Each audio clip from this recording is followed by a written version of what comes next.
Hello, everyone. Hello. There's no one watching, but hello. Tomcat's watching. Oh, yes.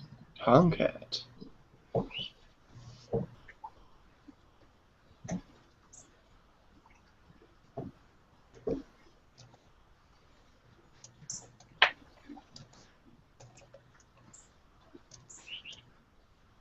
So we had our cookout yesterday, our neighborhood Mm-hmm. cookout, Mm-hmm. and I have a neighbor who is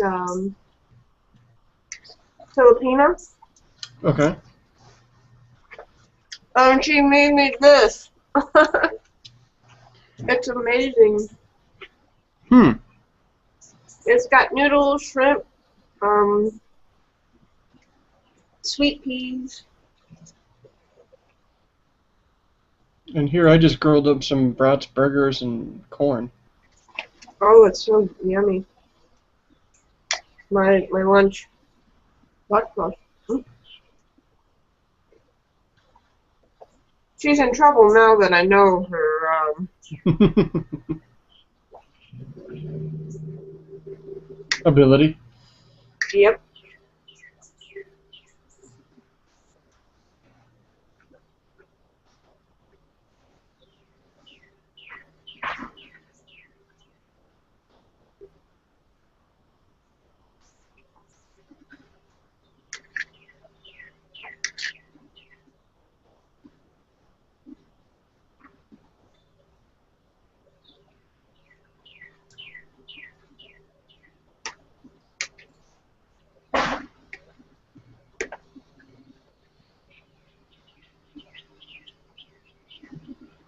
How's the sound, Tomcat? How does it look?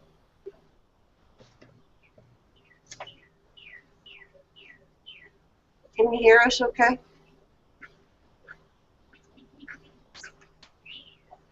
I asked because I have light music playing in the background on my other PC.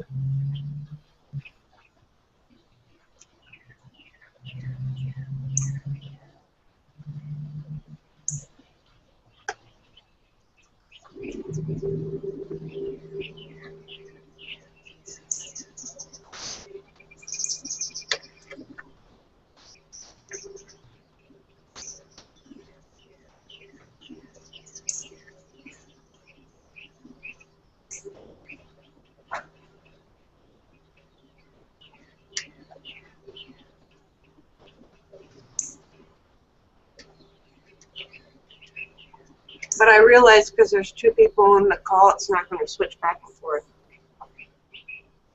Oh, no, it'll switch back and forth. It just, we don't have a film strip. So they Oh, don't see me when you're talking, and they don't see you when I'm gabbing. okay.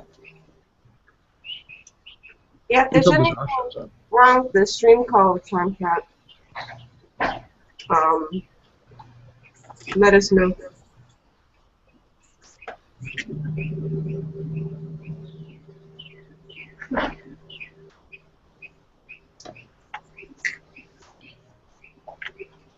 I could probably turn it down a little bit.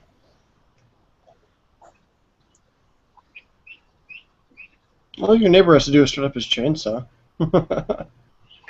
Well, they got something going on over there. It's the neighbors behind us. The tree that they cut down, or the limbs that they cut down, they've been burning. Mm-hmm. So I got this nice campfire-y smell.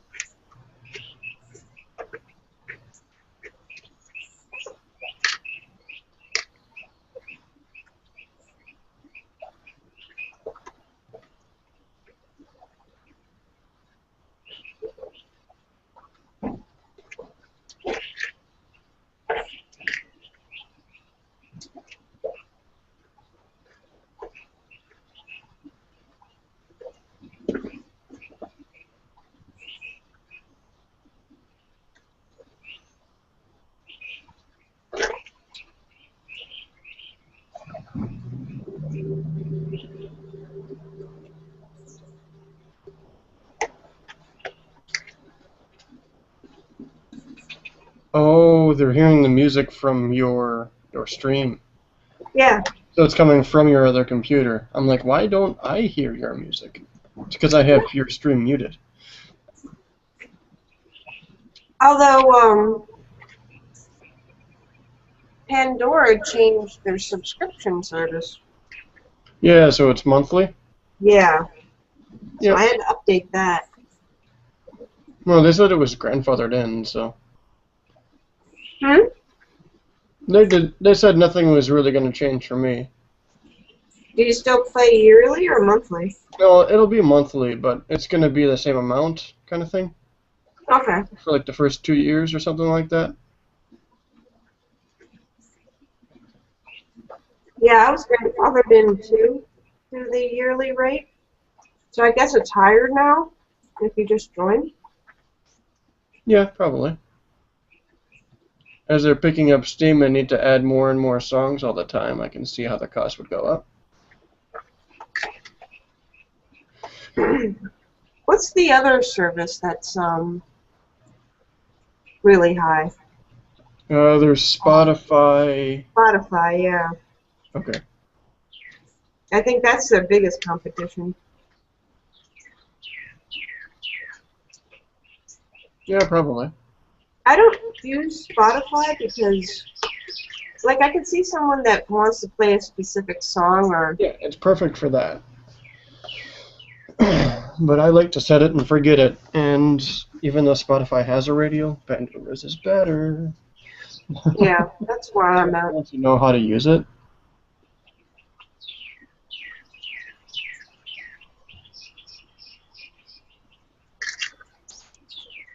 I'm a set it and forget it person too. Yeah, because we do art. We're not looking for things to distract ourselves with during a study hall. You know? Yeah.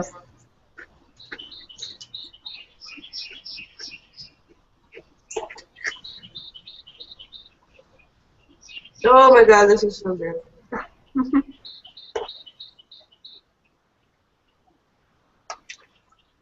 I need to know how to make this.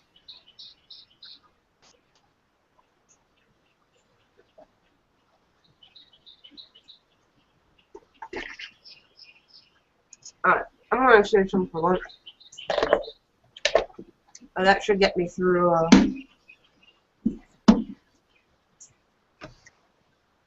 this. So let me put this back, turn down the music just a tad, and get to work.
Chirp, chirp, chirp, chirp, chirp, chirp, chirp.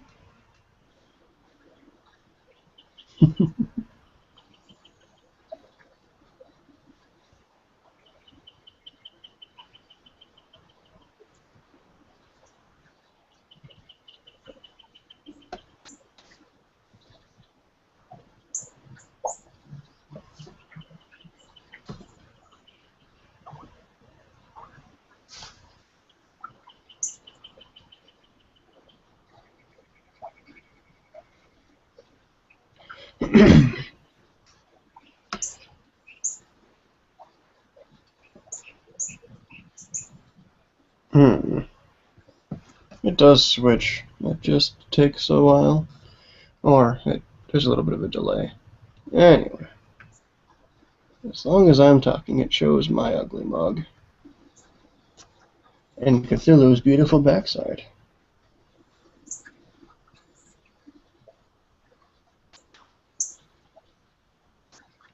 Otherwise, your birdie friends tend to take over.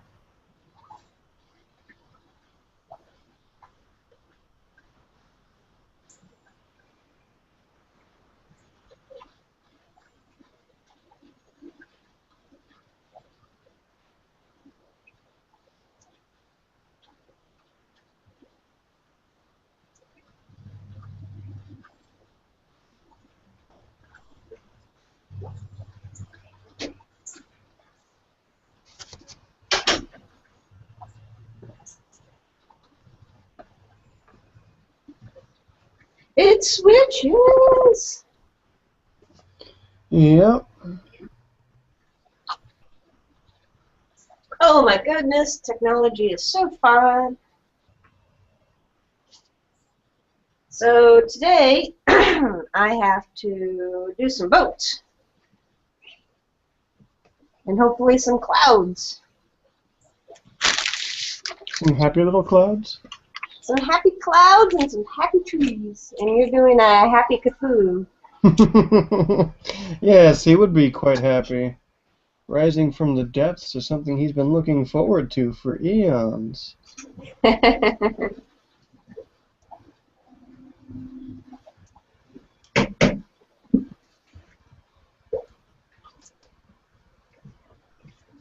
want to try to get this done this weekend.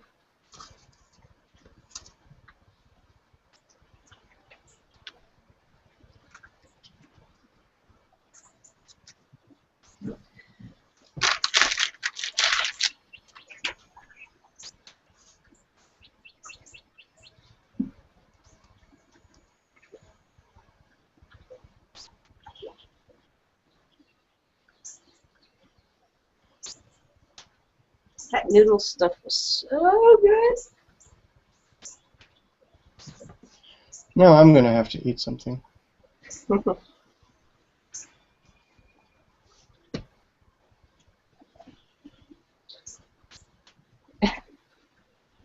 So what kind of... Tomcat says to add in a throwing cat. Along with happy little trees. Flying cat, huh? How am I gonna manage that?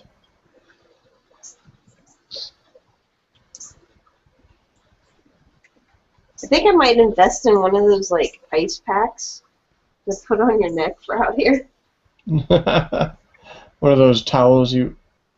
Well, you could just do the towel method. You take a towel, fill it with water, and freeze it. Yeah. One of those things.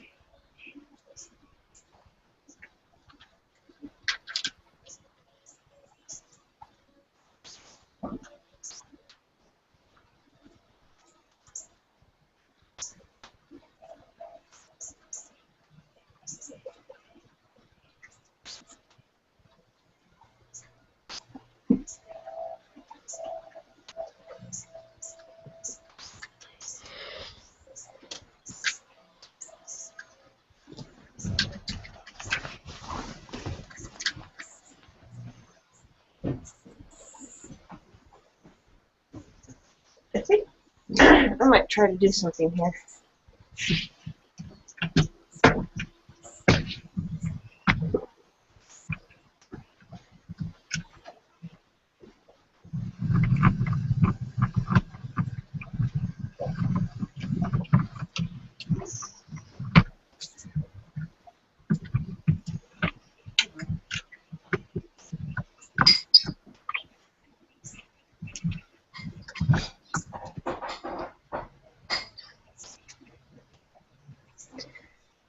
That way you can see right where I'm working.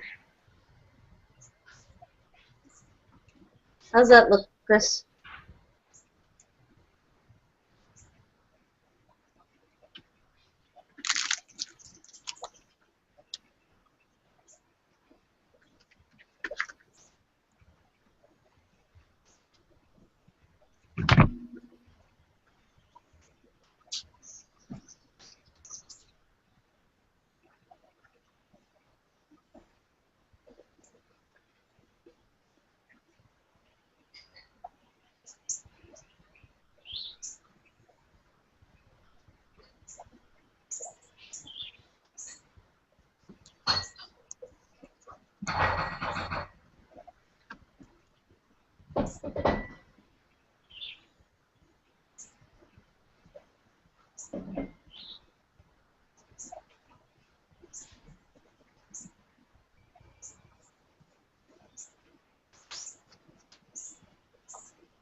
Yeah, no.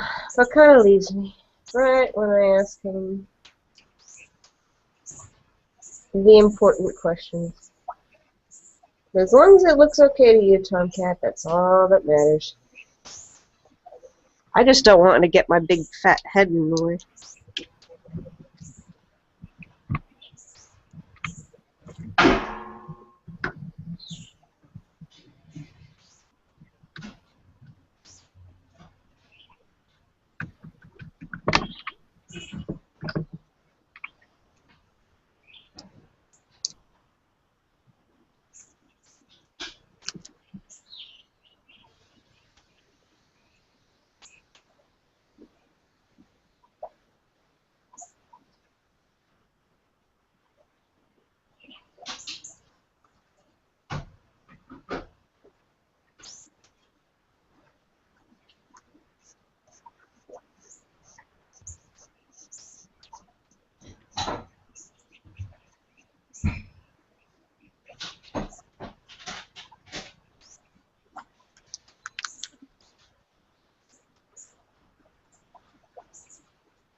Yeah, I've been adding some more piratey music, Tomcat.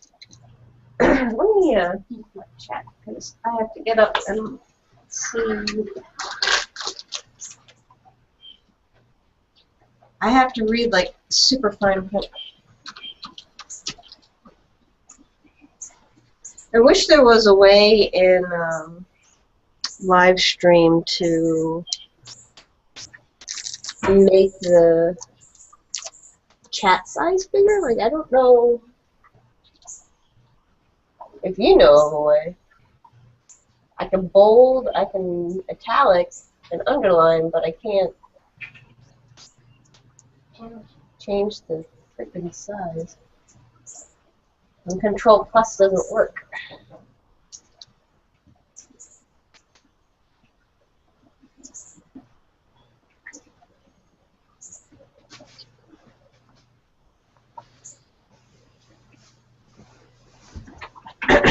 I should let you guys all know that I'm going to be only using Charfade for AE stuff, so I'm going to be switching over all of my current stuff to Charfade, or CastW.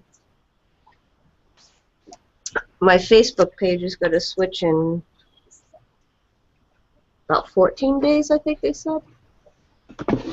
Normally they don't approve my request, but I was very nice in my reply, which only goes to show if you're doing any kind of IT work or responding to any kind of customer service, to be very polite and joke. Yep. People tend to like it better. If you come across as a self-entitled. Oh, self-entitled is the worst thing you can do if you're talking to some IT guy.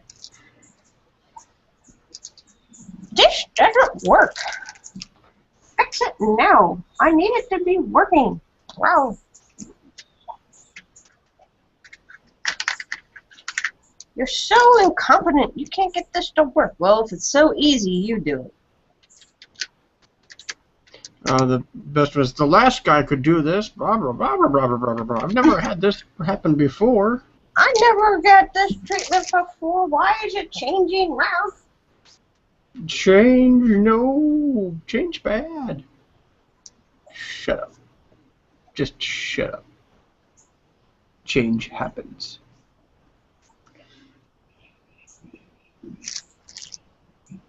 Don't care if it's never happened before.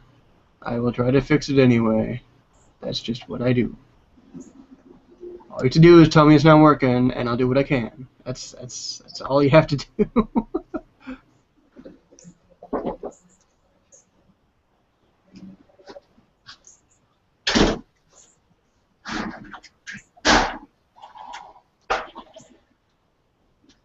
Now, if it's something like your air conditioner has gone out and it's 90 degrees outside, I can see why you'd be pissed. It's not comfortable. And I would do anything I could to make your life as pleasant as possible, but at the same time, stop bitching.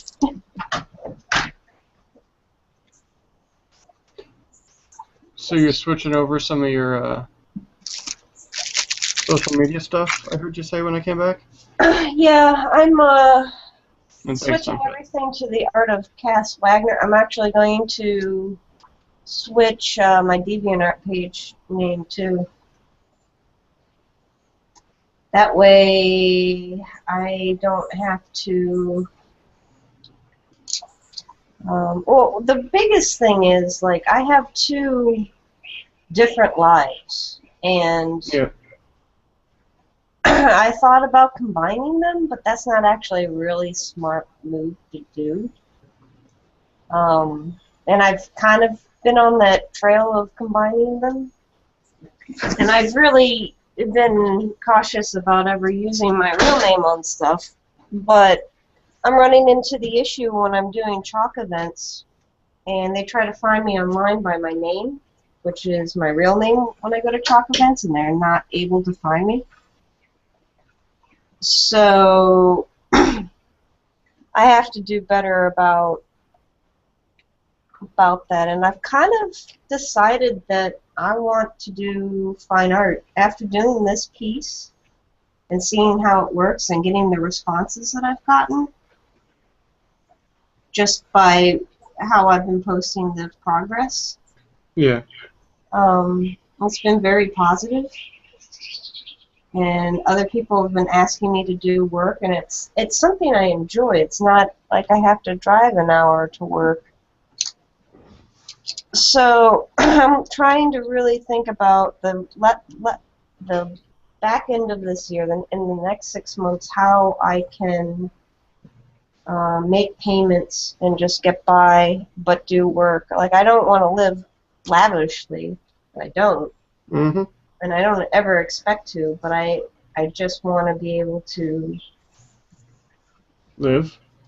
Yeah, live. Make payments. Pay the And be bills. able to, you know, give Cora the things that she should need or ever want. Because her cost expenses right now are pretty low. You know, she just eats formula and, you know, actually baby stuff, as long as you don't go too, I mean, you don't have to spend a lot of money on babies. So That's good to hear. it's only when she starts getting into her interests and wants, you know, Okay. food. Kettle's done. I'll be right back.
Hey, Volpex, welcome to the chat. What did you make? Okay, please continue. What did you make? I made oats and tea, so I threw the kettle on for a spot of tea and some steel-cut oats. Lovely. I don't know why you'd go with instant oats. The regular ones take like a minute longer. It's just a marketing ploy so that they can boost up the price. I know. Well, the point I was getting at is while our costs are low right now, Mm-hmm. this is, if I'm going to do this, this is the time to do it.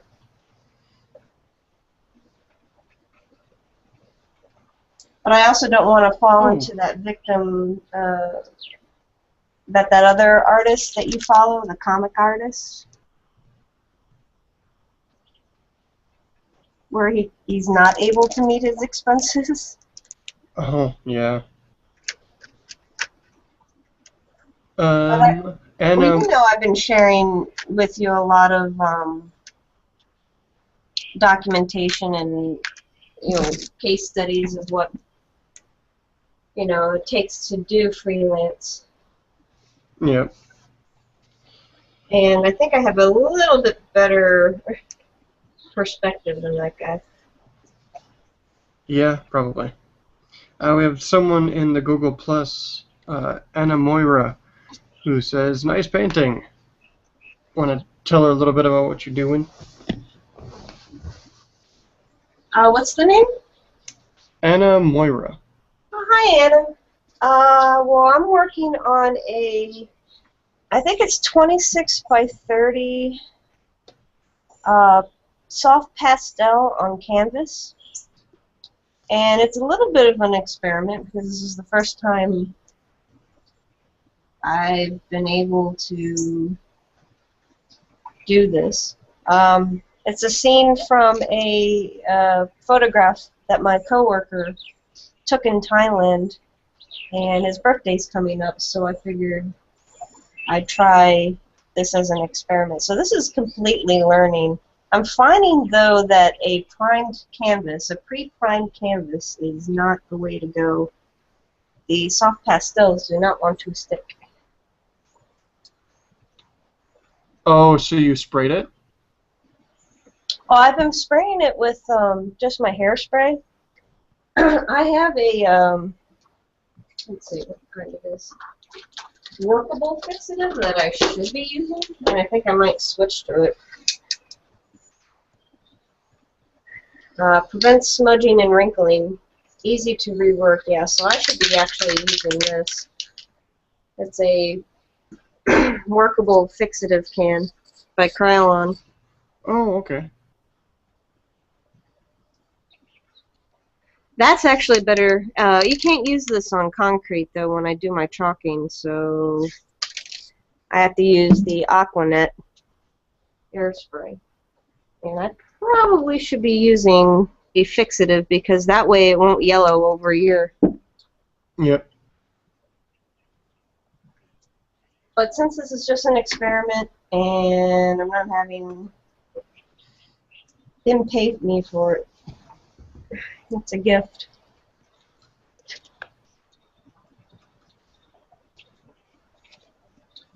And on that note, if anybody does have questions for either Chris or I, feel free. Yes, indeed.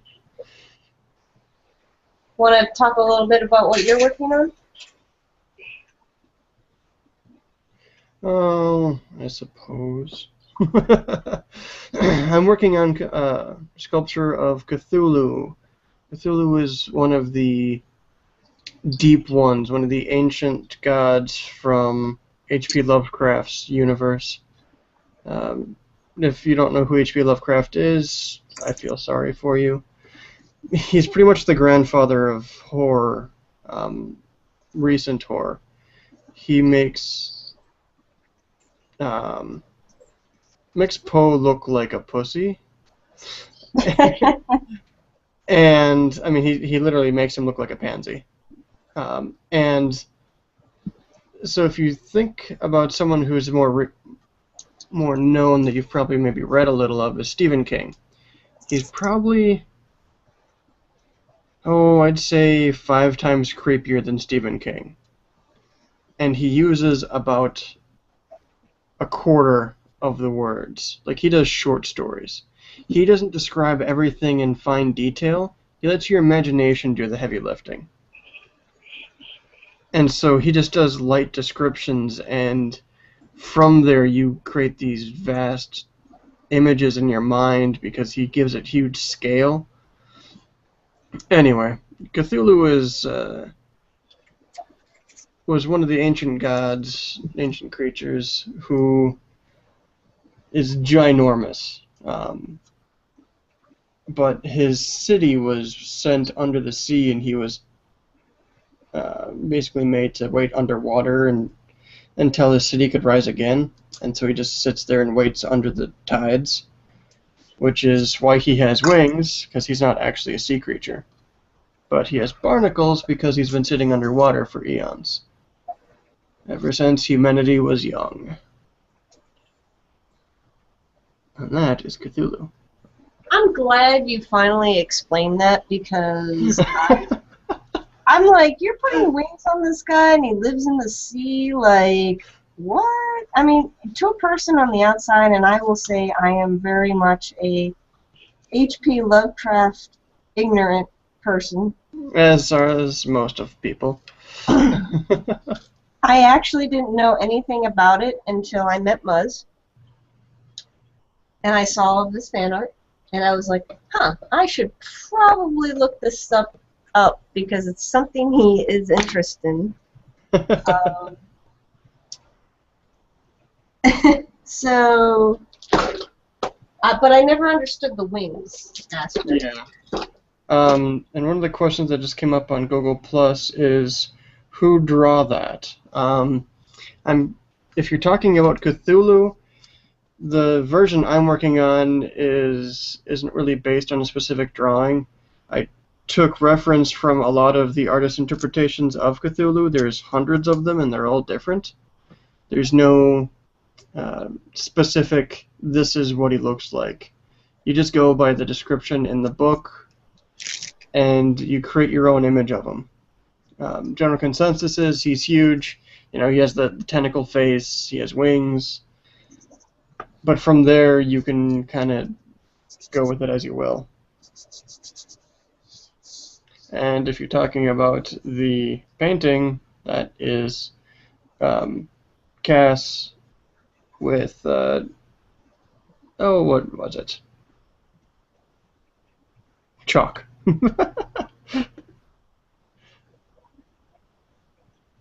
Yeah, this it's a drawing, painting that I'm referencing off of this photo that my coworker took when he was in Thailand of some boats. And before he actually went to Thailand, I said, hey, look, I want to try this thing, take a lot of interesting photographs. He's trying to get better with his photography, and I was like, well, you take a really good image and we both like it, and I'll see if I can turn it into a painting for him. And that kind of, with that in mind, he actually went to these locations thinking that one of them could eventually turn into a painting.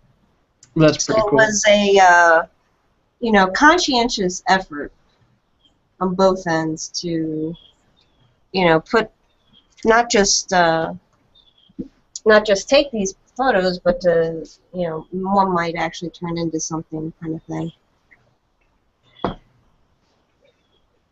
And when he got back from his trip, I kind of let him get through his photographs, let him see what he took, what his wife likes, and we sat down and decided on this piece,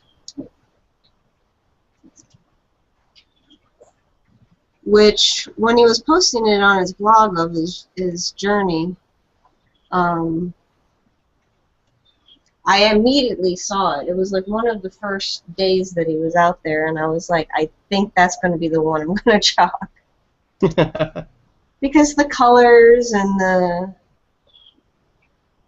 I mean, it just, and he took a lot of like a Buddhist temple that we were tossing up the idea, and I might still actually do one if he likes this one.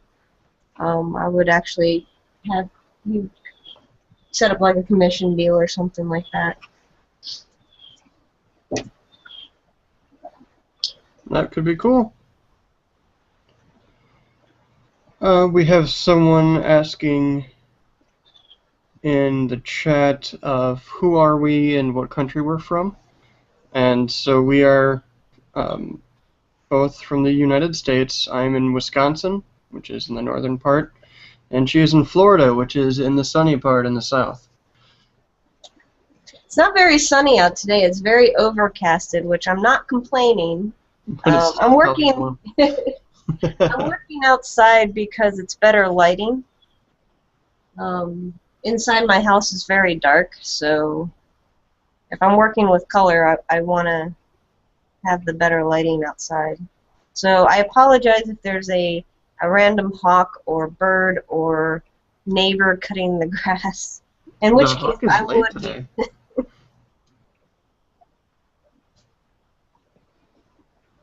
But no, I'm from Florida. I've lived here. I moved here for school and ended up staying because I grew up in Minnesota, which is in the northern part, kind of where Chris is from. And I said no to snow and anything that's cold, and didn't want to leave. But I also found some really good artist groups down here, so it wasn't just a weather thing. It was also my husband now. I was dating him at the time, and deciding what to do. So I decided to stay in Florida. It made sense. Mm-hmm. I'm originally from Philadelphia. I was born there, and I have family there, so I do visit often.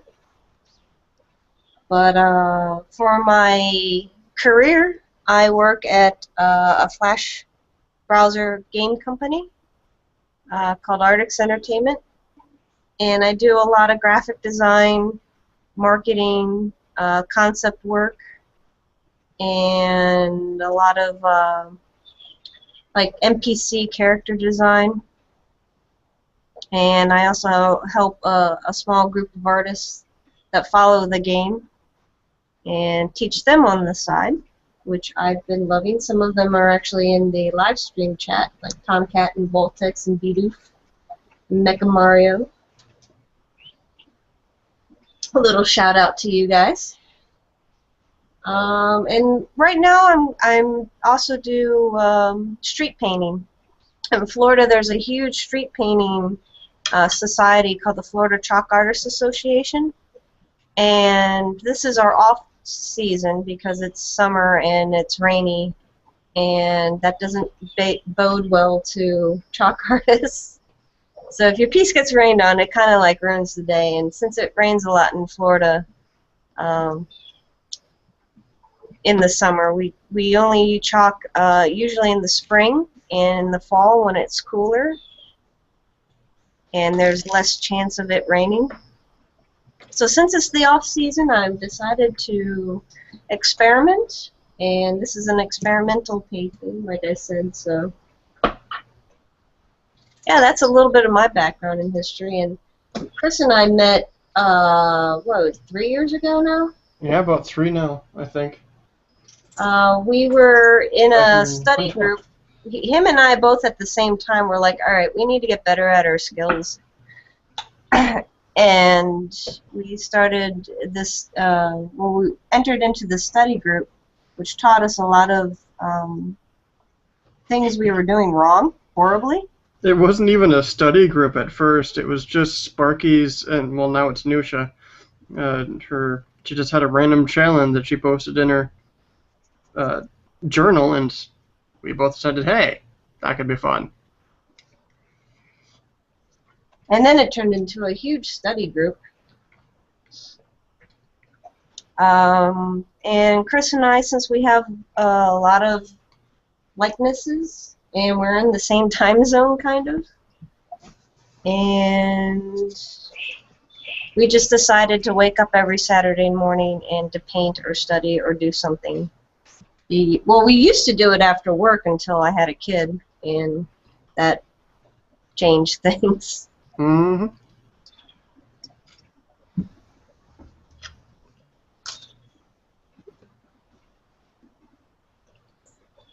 But yeah, talk about your background then, Chris.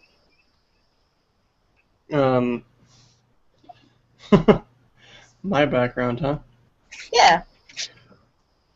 Well, I'm a tech guy. That's my background. I work on computers and stuff like that, and I just do art on the side because creating is good. Creating is good. Mm-hmm. I'd rather wake up in the morning and do something productive than sleep all day and end up going, oh, this day, where did it go? Well, now I know exactly where it goes. I've always done art stuff, but it was never really for anything specific.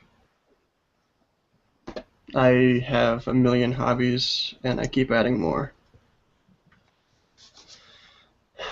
Because I like punishment, I guess.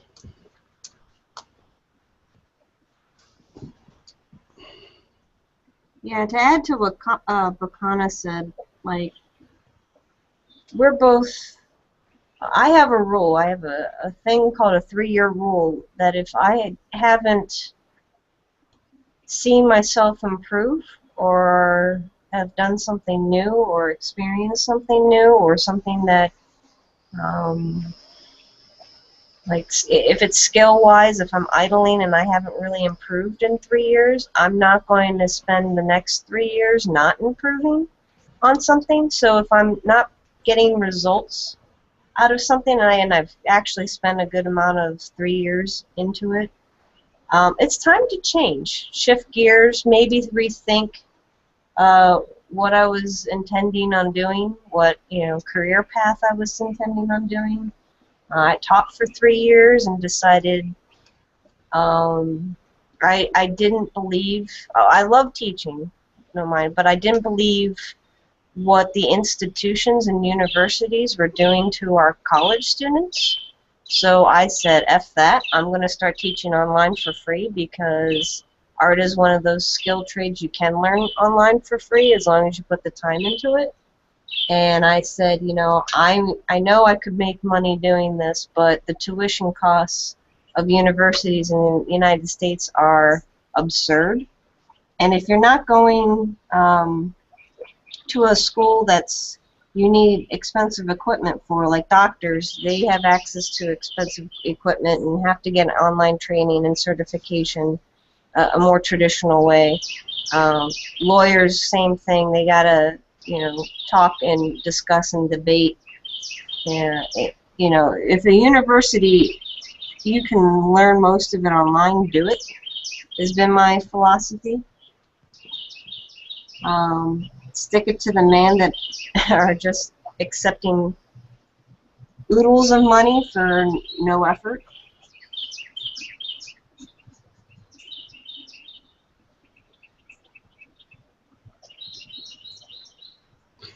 Yes, you need to put effort into things. That's what society is trying to forget.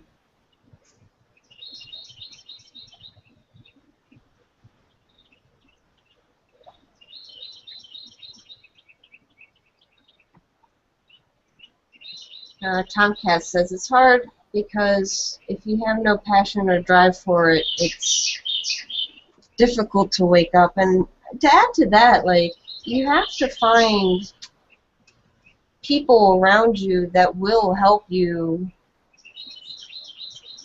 with that passion. Like, if your passion is gaming, it's easy. You can find other people that also like to game, and you guys can spend a lot of time gaming. But in other fields like hobbies, or I wouldn't say art is a hobby because I think that's kind of degrading it. A hobby is something that you just doodle on the side, but I think art for me is a lifetime. I just don't doodle. I take it very serious. But if you don't find people around you that help you motivate, like I think the reason why Chris and I get along so well is because we do motivate each other. We talk to each other every day, and even if we're in a slum, we'll send each other photos of daily art cries The daily of art work cry. of people that are a lot better. You just look at one and you go, wow, that is amazing. How will I ever get that good? And then you send it on and say, oh my god, daily art cry. So a lot of it too is finding people around you that will help motivate you. And if you're around a group of people that are not motivating, and that could be family as well, if they're not motivating you to do what you are happy with, and that's the key, you need to be happy, then find a new family. I don't know. But you get what I mean. Mm-hmm. Hello. Yeah. The biggest thing with motivation is you have to find something you're passionate about. If it's not artistic, then find something else, But if you are only passionate about playing video games, you need to try more hobbies. Why do you think I have a million hobbies? I need to find the one that I stick with. The one that whenever I'm doing anything else, I want to go back to doing that. For me right now, it's well, last week it was Mr. Cthulhu, but right now he's kind of getting tedious on me. But you need to find something. Ooh, that was interesting. Anyway, need to find something that that whether you like it or not, you feel driven to do it. And if you haven't found anything like that yet, then keep trying other hobbies. With the internet nowadays, you can try every hobby under the sun and have instructional videos on how to do it, free. So just try your hand at everything until you find something that you fall in love with. And I don't want to come across as like gaming is bad, don't do it. No. Oh, no. Definitely keep gaming. And You need something else, though. Well, I mean, even if it's their passion, like all they want to do is game, they really love it. I mean, down to the minutia of reading articles, finding out like getting into the really grit of gaming. And, well, if you really like that, then try to make that your living. Like, there's a lot of great podcasts right now that cover and write and about gaming and gaming articles and reviews, writing reviews for gaming. And if you think of gaming in that sense, like, make it so that you can do that every day and not just sit around and play a game and then tell your friends about it. Like, really become someone in the industry that people look up to because you love gaming so much. Like, I think Adam Sessler is one of those people. Oh, yeah. Hey, Wilkins. Hey, industry. Wilkin Fields. Welcome, fellas.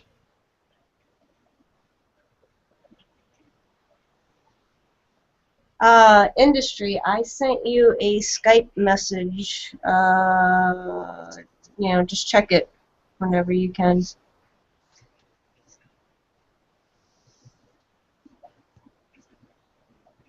For those of you in the Google Plus chat, I also have this running on my live stream channel. So we're going.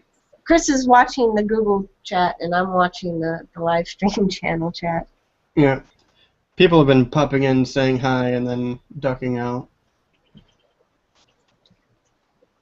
or asking a question and then leaving before it's answered. They may be not caught up with the live,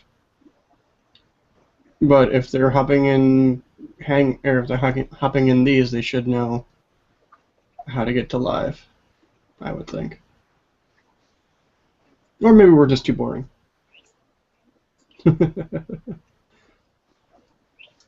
There is always that possibility. Always and forever.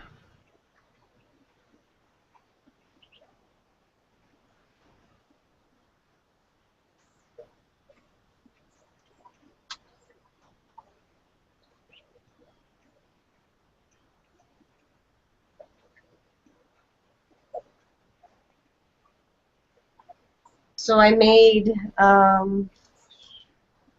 huge batch of sangria mix.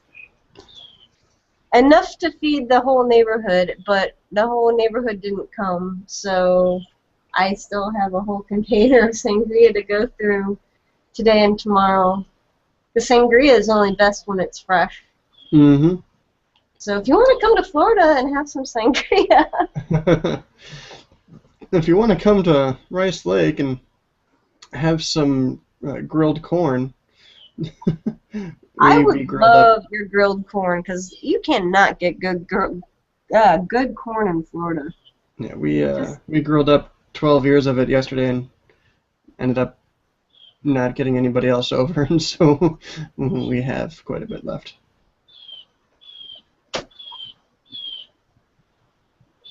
Sweet yellow corn? Yep. That's all you can get around here. That's the best. I miss it. I really do. I miss the good corn. Well, a lot of the times, like when I was growing up, um, whenever we'd have corn on the cob, it was just kind of mediocre because a lot of people don't grill it, they boil it. Oh, that's horrible. Yeah. And so that's what I grew up with for thinking of for corn on the cob. And so, it wasn't that big of a deal to get corn out of a can because it was about the same. But if you actually get it grilled, oh, you just have it. You soak the cob in water for like an hour, and then you just throw the whole thing on the grill, not shucked or anything. Delicious.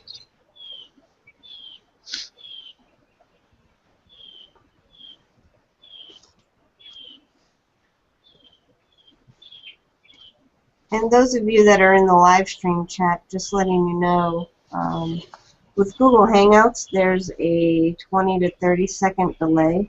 So I can read your message faster on live stream than it does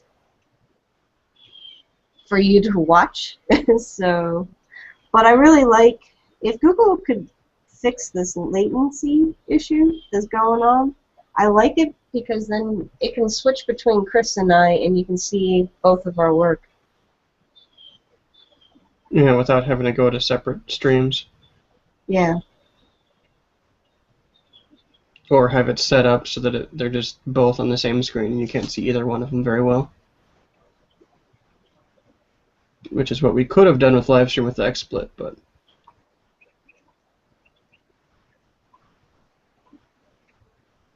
XSplit just takes a lot to work. Like I opened it several times to look at it to see, and I don't know. It's difficult. the biggest headache for me was the chat. If you wanted to get chat within XSplit, you have to dink around and hack it, basically. Otherwise, you have to open your own live stream page and have a pop-out chat of that going, which was just hassle. You don't want to have to go through 20 minutes of setup just to frickin' paint.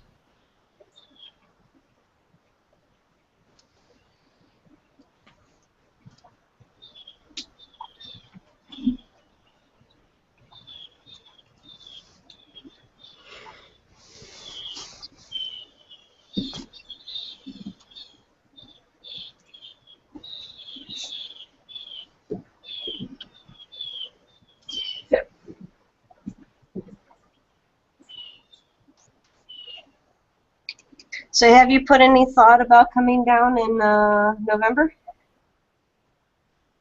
Oh, November? Yeah, there's no time, no way I can get down there that soon. I'm going to ask you every day until you say yes. I'm coming down in November. Maybe next year's November, All right. because I'll have to save up quite a bit for that trip. Yeah, it would be for you and Hill to come down. It'd probably be around 700 to 800.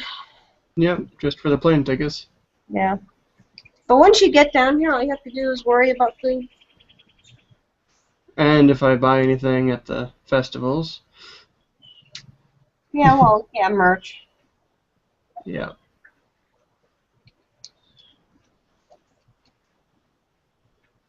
Which means I should probably get caught up on my student loans first. Ah, it's all right. You don't need that. I really need to get those refinanced.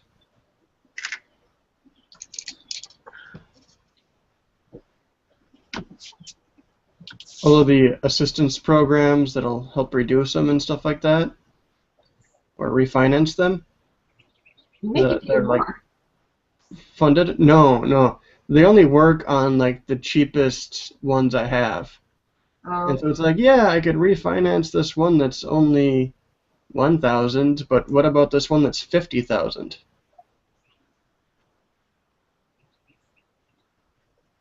The ones with the high interest percentages and stuff like that are just, I the help doesn't go to the ones that matter.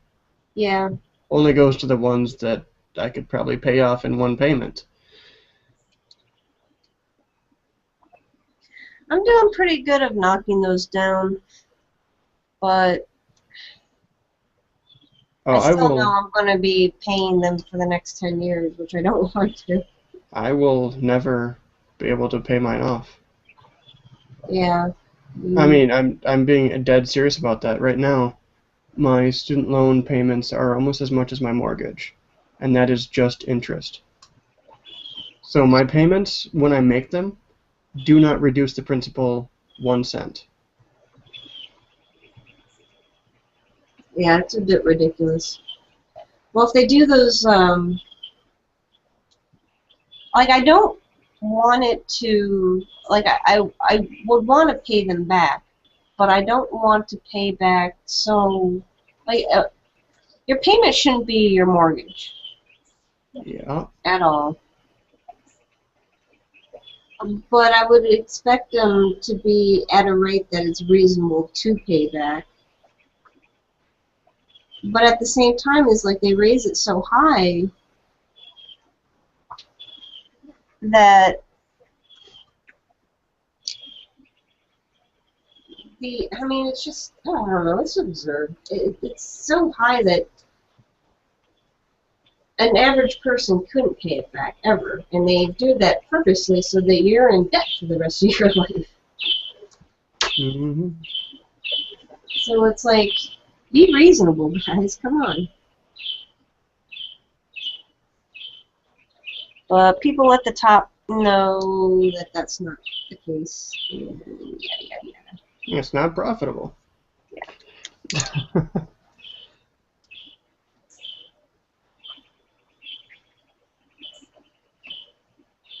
Hey, Art, we are doing good. Just painting. Well, I'm doing soft pastel on canvas, and again, Chris is working on his Cthulhu. I think by now I finally understand how to pronounce it right. Yeah. Only took you a while.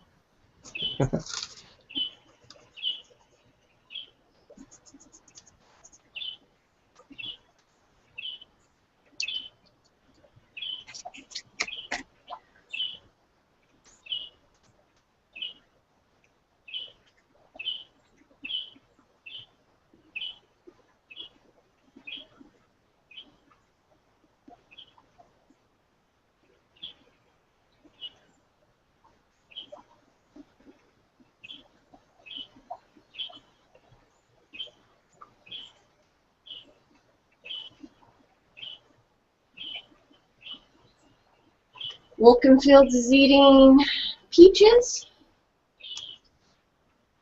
and watching dear people doing arts.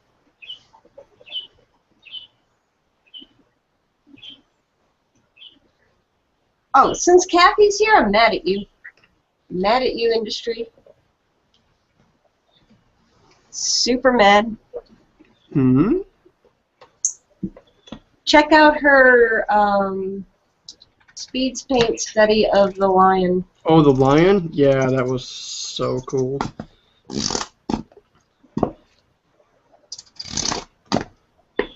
Only an hour and a half too, so that's even more impressive.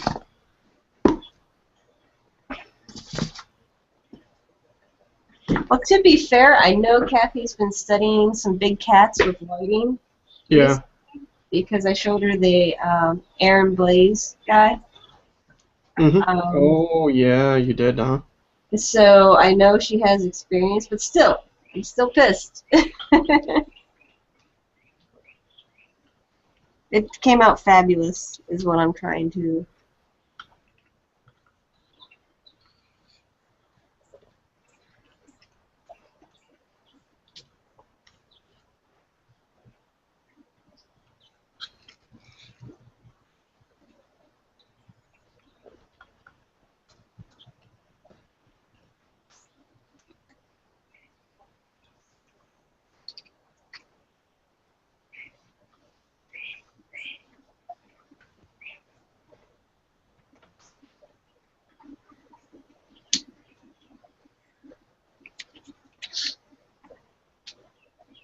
That lighting of Cthulhu.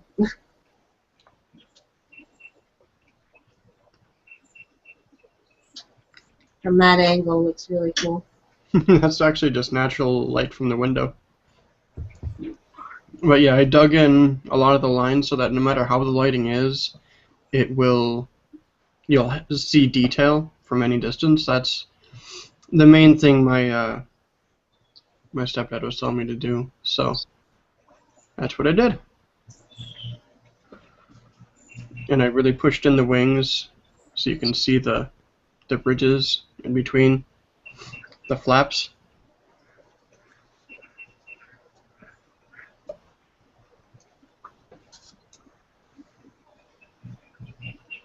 So, what kind of advice did he give you? I know you said one of it was the lighting. Like, was there any other revolutionary tips? Like, how was the whole experience? Well, it was more so just a visit for my stepdad. That he didn't actually talk about lighting. He just talked about when you're doing sculpting, what you're doing is you're playing with light and shadow. That's all you're doing as a sculpture artist. And so you push things in to give them shadow, you pull things out to give them light. And so you really have to, you can't be afraid of digging in and pushing in and really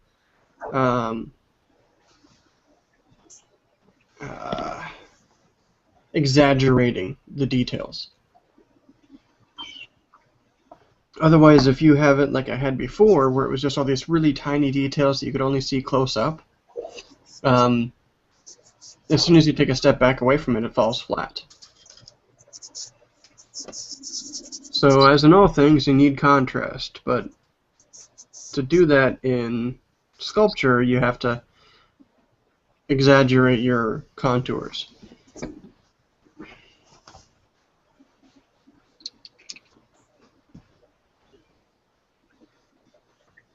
And that's pretty much the gist of what we talked about.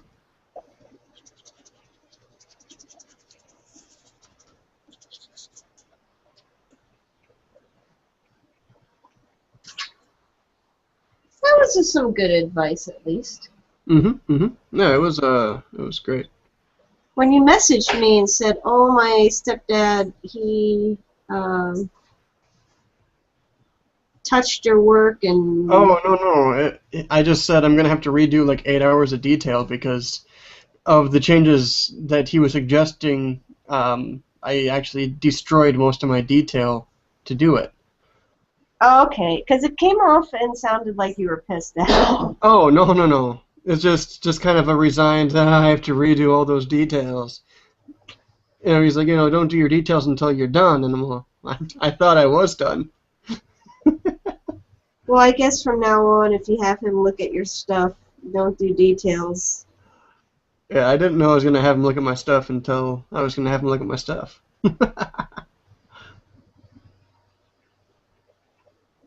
Is he encouraging for you to keep with it, or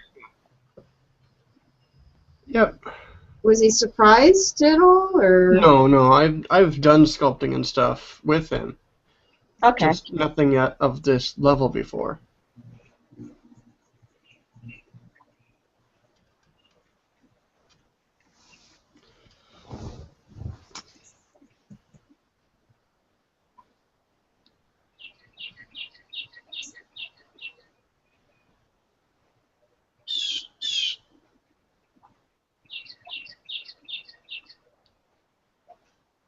Yeah, I mainly just did like little. You saw the little skull I did before. Yeah, he's the one who introduced me to Sculpey in the first place. I found Super Sculpey from there, but we started playing with the little cheap white Sculpey when I was in school.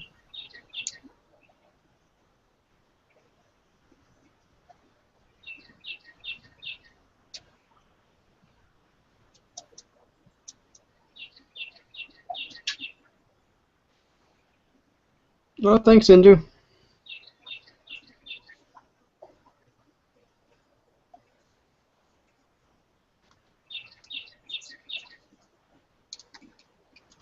I have to remember that this is not a painting that's going to be looked up close, but one that is meant to be viewed far away. I really have to remember that.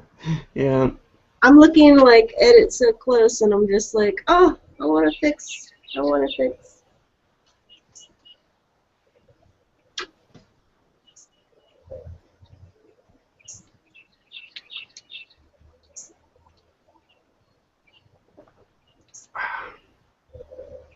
I like my tea. This morning it's a black African tea. Quite delicious.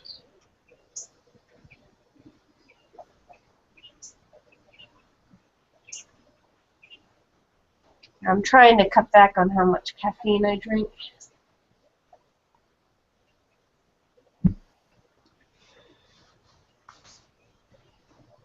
I don't blame the caffeine, I blame the high fructose corn syrup, and I stay the hell away from that as much as I can.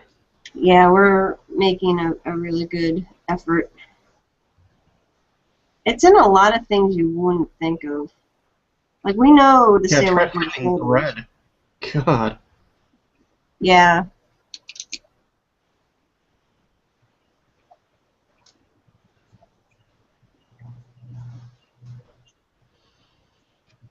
At least they don't put it in rice. Some they do. Like, I think that minute rice does. Well, yeah, I'm talking like a bag of uncooked rice. Yeah. Our new rice cooker is amazing, by the way. Oh, yeah? You're happy with Oh, it? God, yeah. Yeah, our old one had gotten so much use it just stopped being able to cook it very well. I mean, we have been using it constantly since 2008. So it was time to put it out to pasture, and we got a new one, and it cooks it so perfectly for now.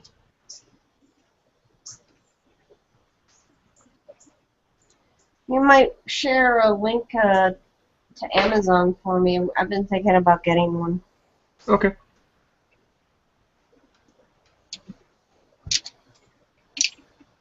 We actually picked it up at Walmart because it was the same price as Amazon. I don't go shopping anymore. I stay the hell away from stores. I just can't. I don't know why. I walk into a store, it's busy, there's people running around, there's people cutting me off because I'm short. I'm trying to find the products I need. It takes 15 minutes for me to find it. Like, it's just so much more easier to be like, I know what I want. Rice cooker, typed it in, boom, get it delivered in 2 days. No hassle, don't have to go out. I can save time, work on my work.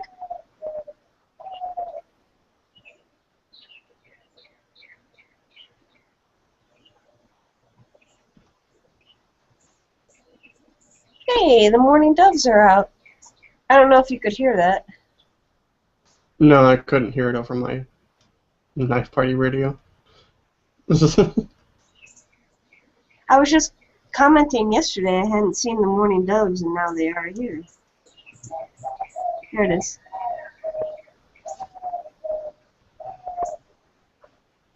Oh, okay.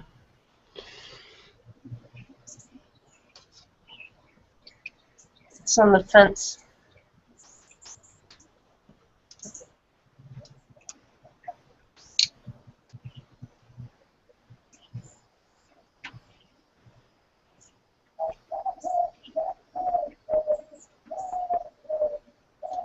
The peacock was actually chirping earlier.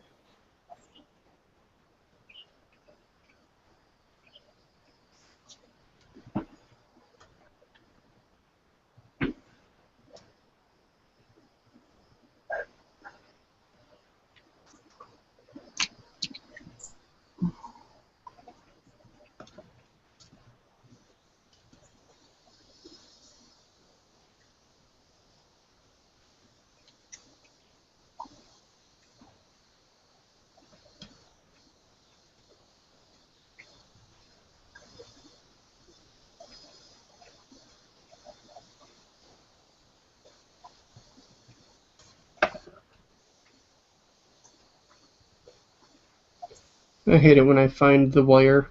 I have to push it back and focus There's so an hard on getting it smooth again. There's an enemy in Dark Souls that you have to get behind it to do the special attack, to really like take it out and kill it. And you have to do this because if not, you die from the other end. So it always looks like you're chopping up the butt. You just gotta spank his butt.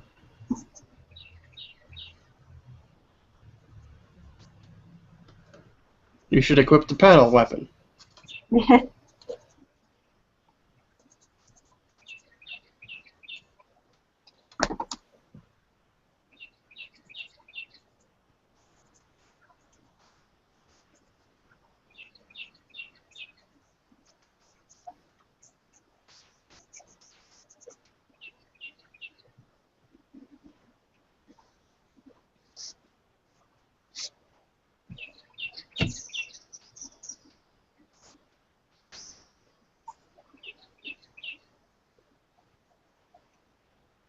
I wouldn't say I'm getting antisocial. I mean, I'm very particular about who I don't know, who I talk with in my old age. I just don't like being around people that are rude and ignorant and have no conscious of who they are around or who they're interacting with. Like, there was a study done recently of people coming out of a shopping store of trying to recognize people that they were around, and they showed them a bunch of images and like, do you recognize any of these people? And no, I've never seen them in my life. One just so happened to be the cashier that they interacted with. One was a person that they actually bumped into, like into a cart. Nobody makes facial contact in shopping. People, when they go into a store, they just perceive them as other beings that are interacting in anything. No one's actually taking notice of who they are, what they look like, etc., etc. I mean, if it's not someone that they recognize from, pop media, like, oh, that's Jeff Goldblum, or whatnot. Yeah. Yeah, no, people are people. But I try to, I mean, I would like to think if I took that test, I would pass it because I do take notice to people that are in the store, who I'm interacting with, who I'm passing by. I look at them. And I think that also has to do with my experiences working at conventions, is going around making sure people are having a good time. Are they fun? Are they lost? Do they look lost? I go up and I talk to them, and I'm the type of person that if I'm going into a store and someone's looking at something and they're obviously debating between two products, I won't be the shy person. Be like, oh, if you're looking between those two, I like this one for this, and I like that one for that. What do you need to use it for? And then I give them my opinion, and hopefully I try to make it as unbiased as possible, and hopefully that would help them. But I see a lot of people in stores that don't communicate with each other, and I think that's rather sad. Yeah. I also do the whole smiling as you're walking through the store. If you catch notice to someone, I'll smile to them, and 90% of the time they'll smile back, unless they're a huge grump or had a really horrible day. Yeah. Every time I go into Walmart, I recognize usually a handful of people that I've known early at some point in my life. But I think it's mainly because of my martial arts training, but I am always very aware of my surroundings. And so I keep track of every single person I see. And so if they gave me that test, I'd almost definitely pass it, because everyone, I catalog them and their special features and their personality, and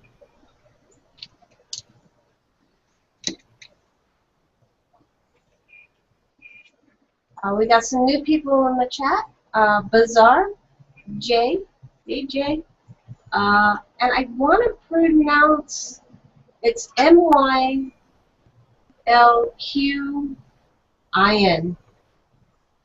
Milkwin or Milkin. Milton? Milton? If you could put the pronunciation in the chat, that would help. That way I won't screw it up. Bizarre, why aren't you in the chat?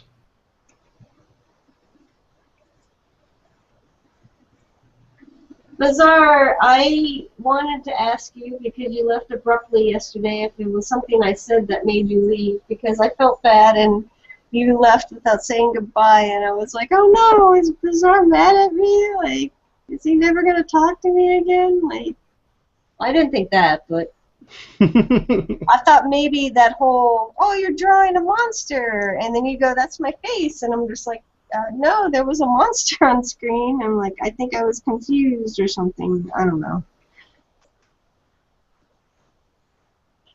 I apologize, Bazaar, if I said anything to offend you, and I don't mean to do that, because I'm very much, a lot of times I'll say things and not know if they have other meanings, or I'm oblivious, basically.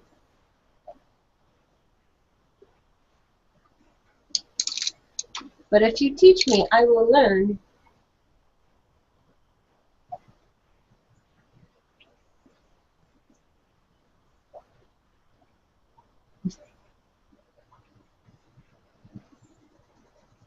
And it's good that I'm not the only one that gets stressed from shopping. Thank goodness for Amazon, Amazon gets a lot of bad press lately, but I'm just like, hey, if it saves me a trip, if it's something that I want and I don't need to browse,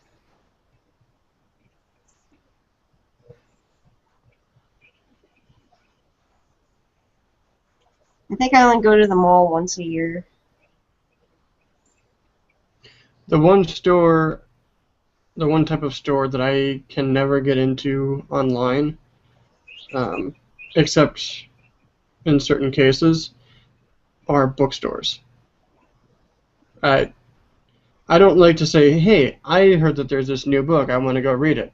I want to peruse and see all the different books that I didn't know existed. That's my thing. But with Audible, obviously, I have to go online. See, I go into our bookstore and they never have the books that I want. Well, if they don't, you can usually have them ordered. Well, then But I I just like, go to Amazon. I know. But I like, there's actually one local here in town that whenever I have a specific book I want, I like to go through there to get it ordered, just because it's a local bookstore. I don't want it to lose out to Yeah. other places. If the local bookstores, have that, front face, good bookstore in the community, Yeah, is I mean not. they have a decent selection for how small it is, and they're free shipping to the store. They give you a call when it comes in. You know, it's nice, and it's only like 2 blocks from my house. But like the bigger bookstores, oh man, that's freaking Candyland for me. Every time we go there, it's hard to get out for under $100, just Yeah, because I find so many things I didn't know I needed. I'm that way with art stores. Like art stores, office supply stores, and hardware stores are another one. And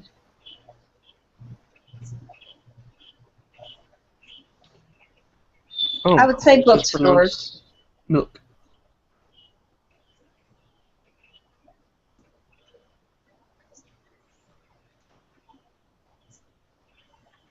I think she just, or they just want their name pronounced as milk. All right, milk. I'll say it milk. You want it to be milk? Or maybe it's milkin. I don't know. I just know Cthulhu. Hmm. Speaking of, I found a collection of unfinished works from H.P. Lovecraft that was on Audible. I wasn't gonna buy the other stories just because I have those in real book format, but I needed something more to listen to. But it's labeled Tales of, oh, I don't want to say it wrong.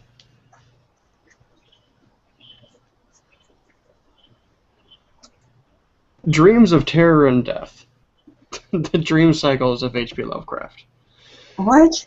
Yeah, all of his stuff is like that. Anyway, they were all found in like either a dream journal or in letters that he had written to family or something like that. And most of them are just unfinished things that he never, finished out, that he had dreamed up during the night. And Interesting. they're all really good. It reminded me why I loved Lovecraft.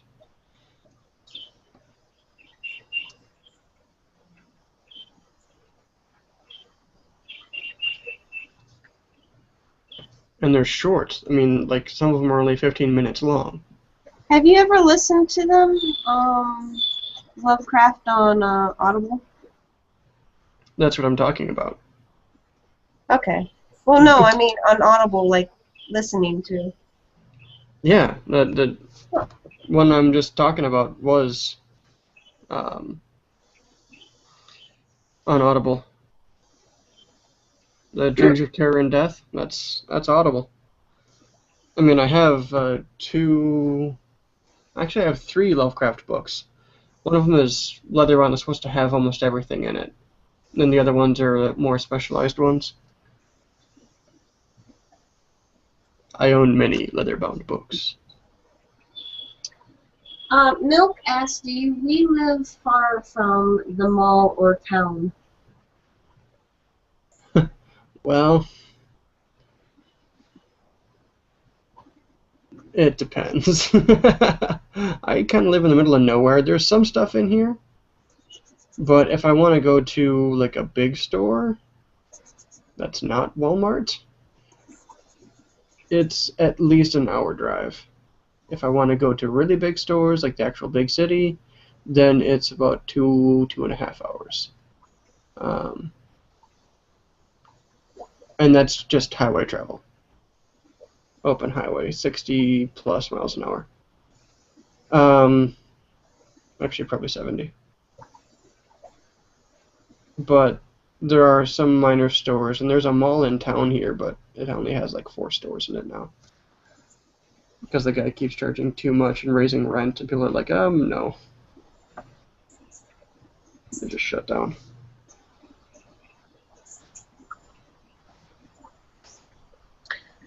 Milk, I live in Tampa, Florida.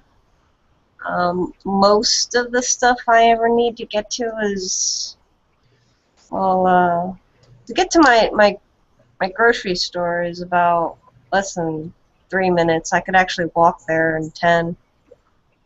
But if I wanted to go into the Brandon town, it takes about 20 minutes with traffic. If I want to go to the city, it's 30 minutes. And then if I want to go to the beach, it's an hour. If I want to go to Disney, it's an hour and a half. If I want to go see Bacana, it's 3 days. Yeah.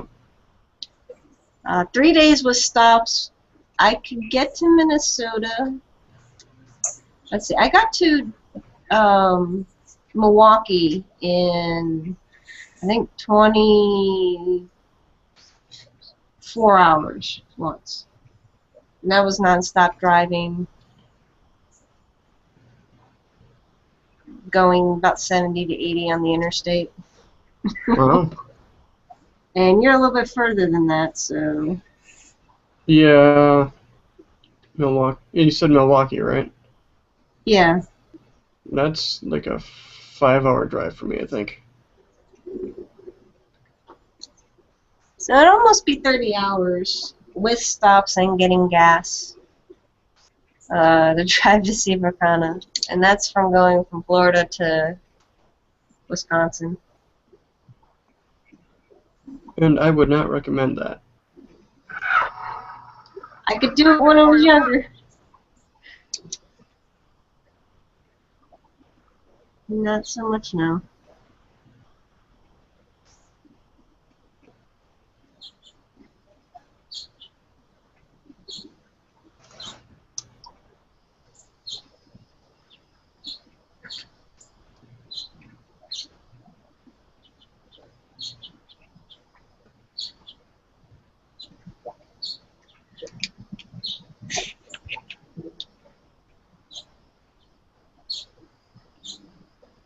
So do you live far away from a mall or town, Milken?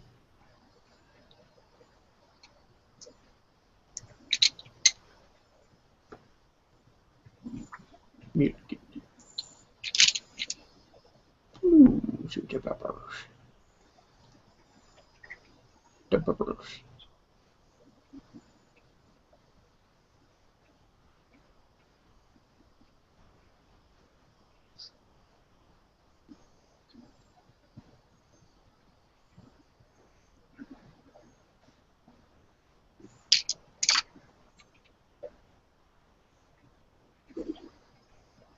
So Bacana, how far are you away from the beach? Well, if you count the beach of Rice Lake, then I could probably walk there in about 10 minutes. But if you're talking a coast, uh, I'd say probably New York is the closest. Oh, wow. Well, I'm saying like a Superior Lake. Oh, That Superior. Superior is the Great Lakes. I think maybe 2.5 hour drive. Maybe. Right. It's a Great Superior. Uh, Oh my goodness. Lake Michigan? Lake Michigan. Lake Ontario? No, California. that's a city.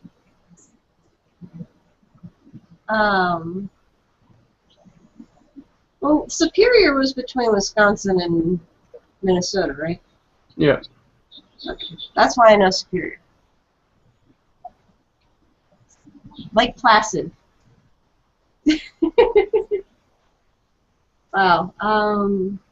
Michigan, Superior. There's two more. Where are they? Lake Erie? Erie?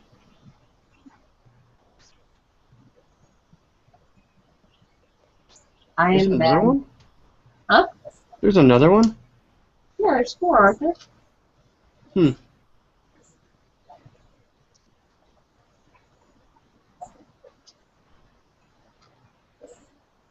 Now, if you ask me how far away I am from a forest, like an actual forest, I'd say about 10 minutes drive.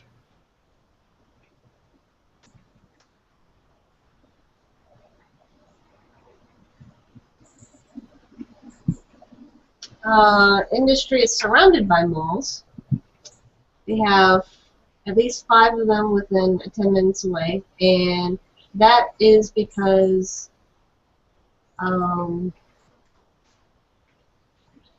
she is in the north, and that's the only thing they can do in the winter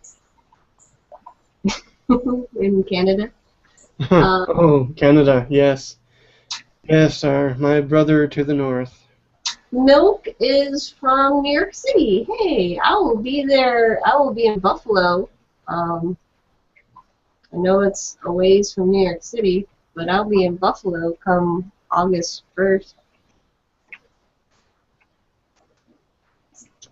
I'm only about a 3-hour drive away from the southern border of Canada.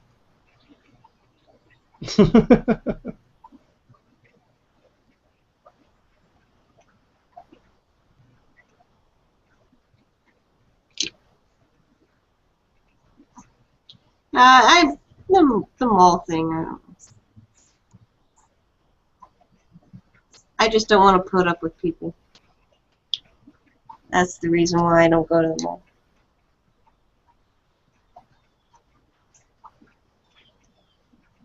I was in New York City in April. It was still cold for Easter. You need to tell You your went all the way weather up there for people Easter, didn't you? to fix that.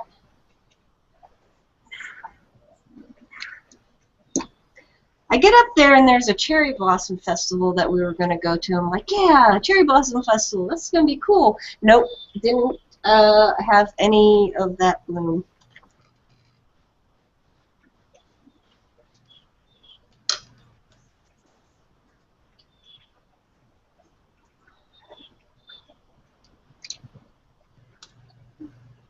Nice.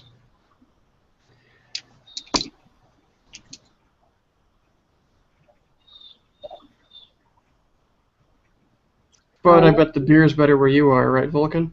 Yeah. Yeah, Wolkenfields can get to the good stuff in 6 hours, so Europeans have all the fun.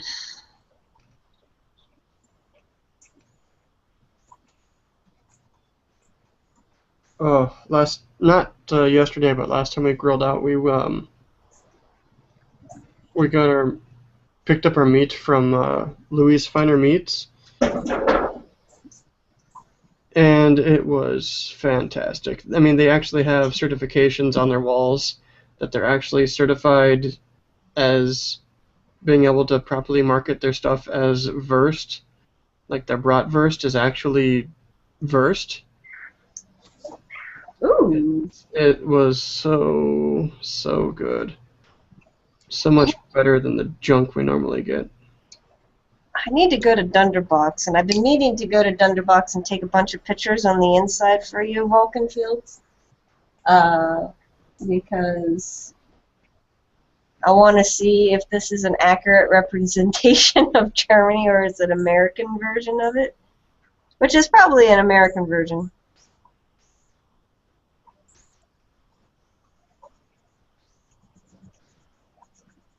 Oh, nice, Vulcan. Bye, Tom. Forest right outside your back door. That's cool.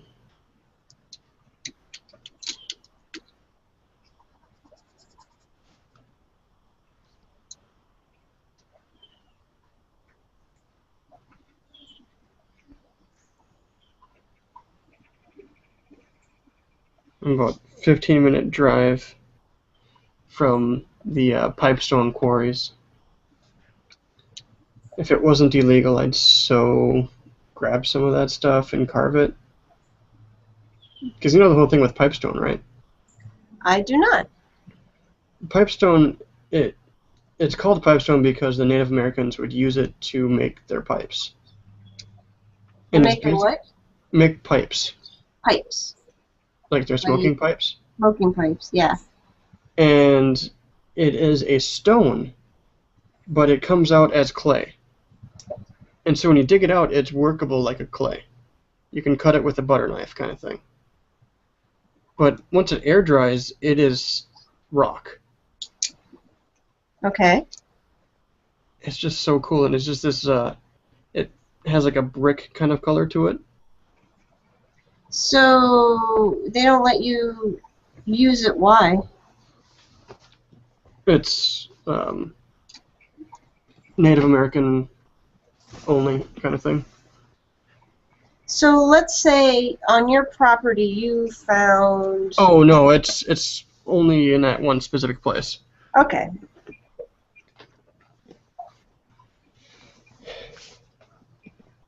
But if you found some on your property, they would be... Oh, they probably wouldn't care.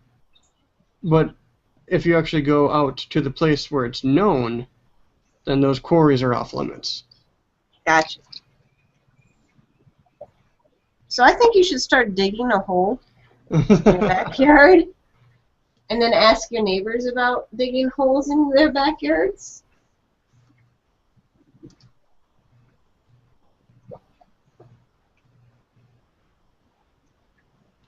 Go all there will be blood on.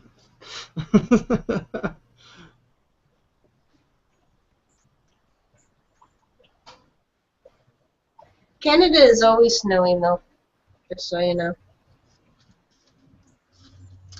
And they club seals on the snow. So don't eat red snow and don't eat yellow snow in Canada.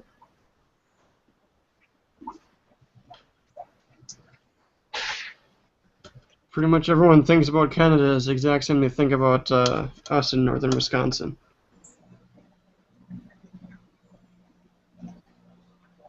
It's like, oh, you live in the frigid north. Yeah, I guess I do.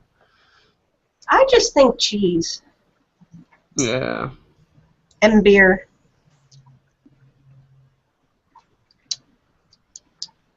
They can keep the beer. Yeah, it's not that good beer. Well, it's better than most places, but I don't like beer. I'll do whiskey, scotch, mead, Beer is known to have high cider. fructose corn syrup. Like, there's a whole list of beers that have high fructose corn syrup, and that's why craft beers are becoming so popular. Like, I'd any say of the that's probably one of the reasons. name brands is like, it's like you can't get away from this stuff.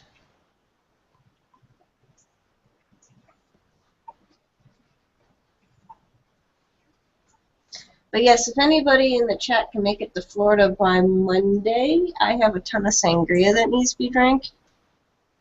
So, just saying.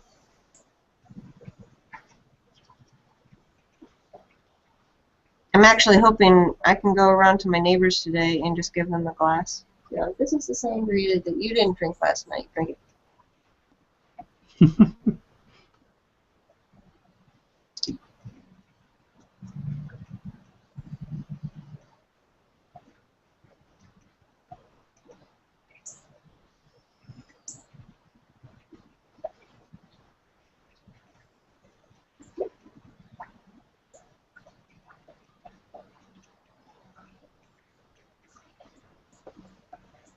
Out of curiosity, Milk, how did you come across our chat? Since you are a new face I have not met before.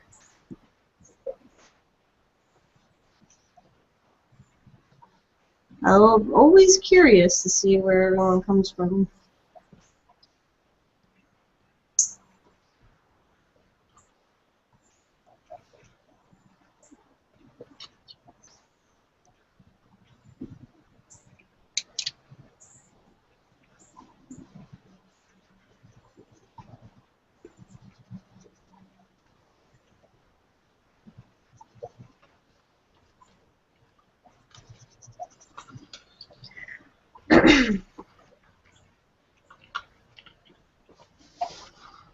Wait, what? Where don't I go?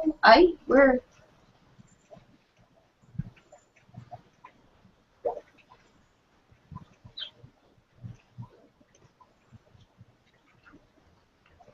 Don't go to Quebec? I was almost in Toronto, which is not far from Quebec, but I see a lot of people down in Florida from Quebec. I don't. Yes, and Milk. That kind of does say pop.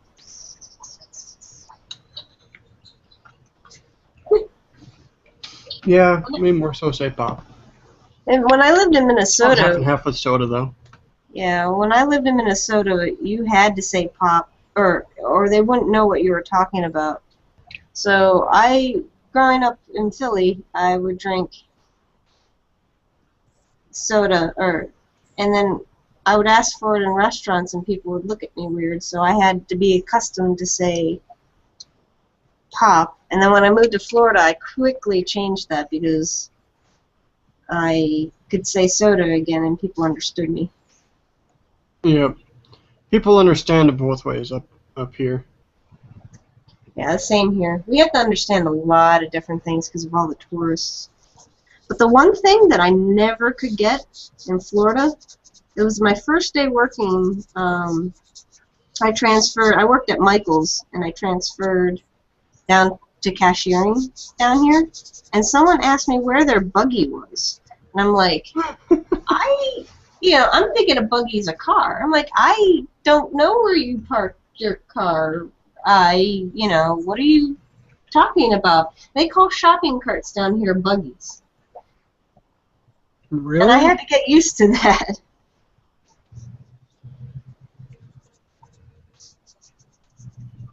Which is I mean, absurd. I'm used to hearing them called trolleys from the UK, I remember trolleys, yeah.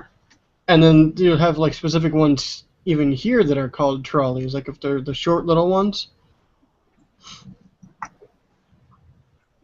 But calling it a buggy?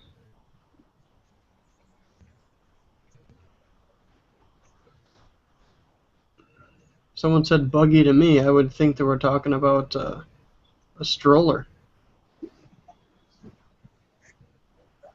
You know, the baby buggy. No one says it like that around here, but that's what would come to my mind if I knew they weren't talking about a car.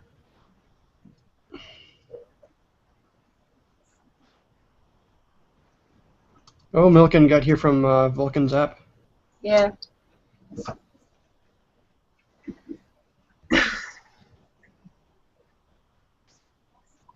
I apologize for the chat delay. It's like on a 30-second minute chat delay. When you're using Hangouts, Mecha and that lurker. we're using Hangouts because that way you can see Bakana and not go back and forth between streams. Which I really wish was a feature in live stream, but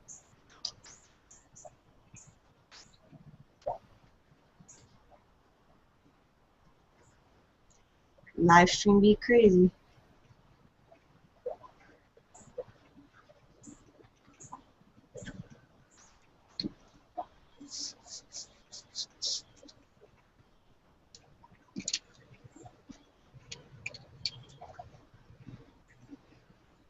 Hey, Mecca. How are you?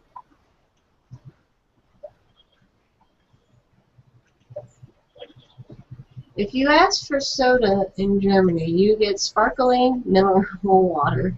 Yep. Yep, that's exactly what you get.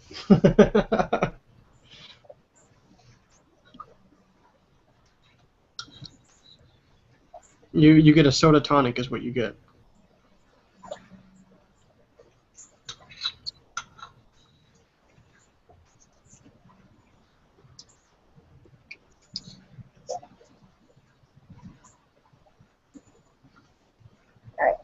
I think I'm going to change camera angle because I'm kind of finishing up the boat.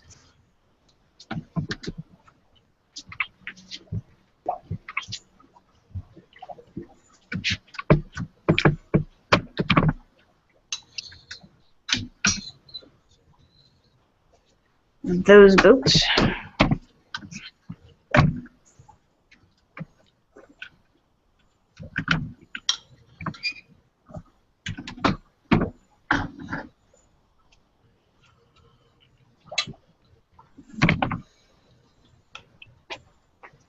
Pardon my...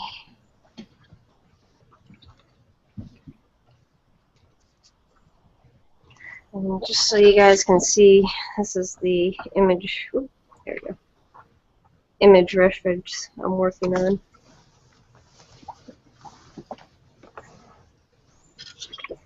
Which has now lots of water droplets.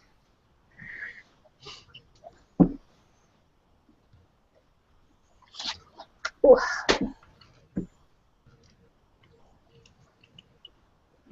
I see a horizon you haven't even started yet.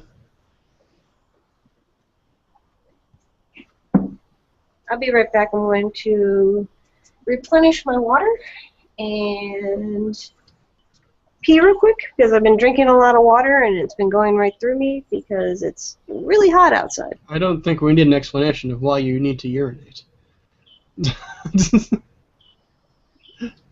Fair enough. Well, I'm just saying. Go.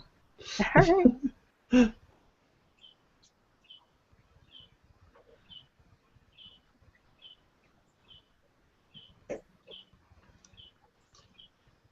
So she leaves me alone with all of you.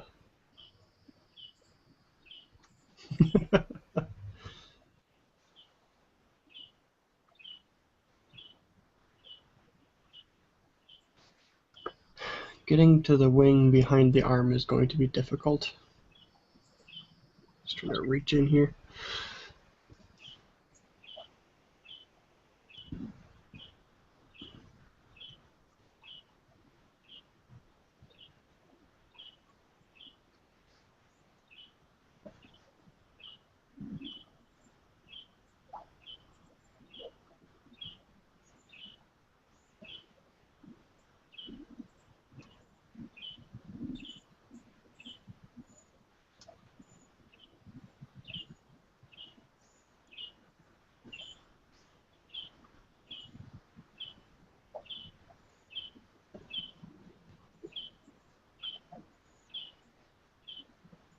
Oh no, we wouldn't call it grape pop. We'd still say grape soda.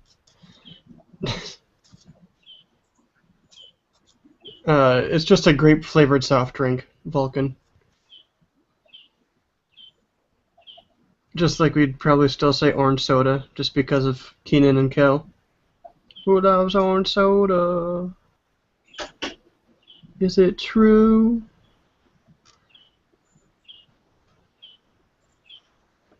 I love you, Yeah. soda. It goes back. No, the closest you get to grape flavor in in Europe is what are they called? The rape berries? It's really delicious. It's much better than grape flavor here.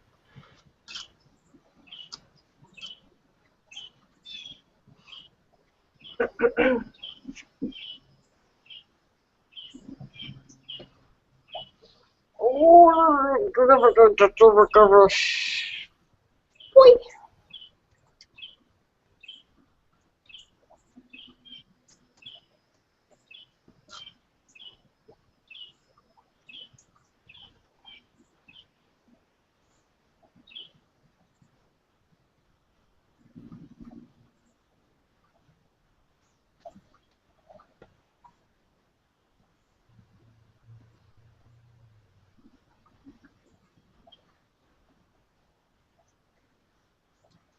wouldn't say that I'm all about the details industry. Although for this one, I will say getting the soft pastel pencils have been a lifesaver because there's a lot of like ropes and small intricate colors I'd like to represent.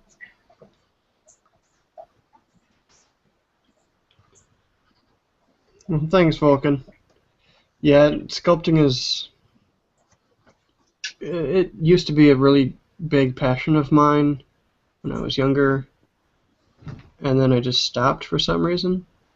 But now that I've started again, it's definitely something I like.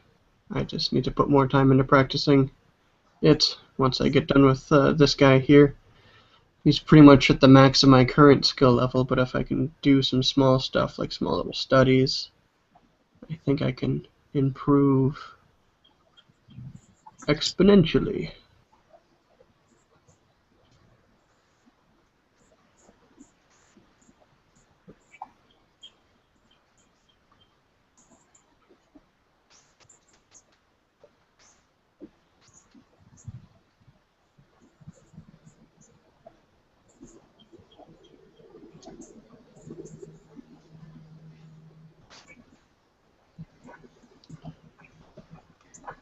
Milks asks what time it is in Europe, and I'm going to guess, since it's 11 o'clock now, that it is where Wolkenfields is in Germany. I'm going to say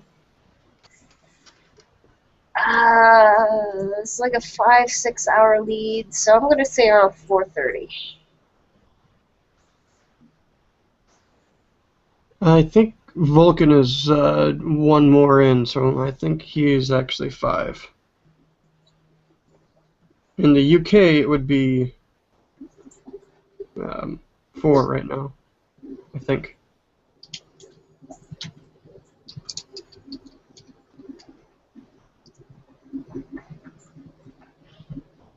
Oh yeah, the lemonade. That's right. They used to say that in Germany.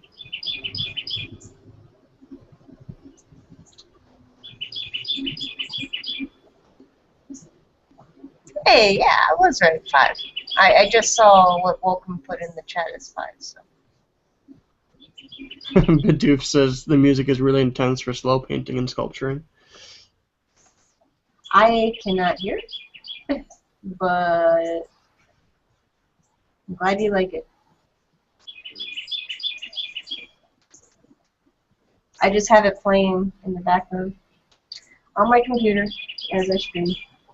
Because the setup that I'm using is I have a laptop outside with a webcam pointing down on my tripod, which you could find a picture of the setup on my Facebook page on the link. I still haven't added you on Facebook. And yeah, it's true. And then since it's streaming live from Google Plus, I have my desktop opened with Livestream Procaster, and it's streaming the live broadcast from Google Hangouts to Livestream. So if you were to search for Chris and I on Google Plus Hangouts link, you could also get into the chat from there. But since nobody can join freely from Google Plus Hangouts... Well, they should all be able to now. Oh, you can well, now? They can't chat, but okay. They can watch and use the Q&A, but live stream chat is much better.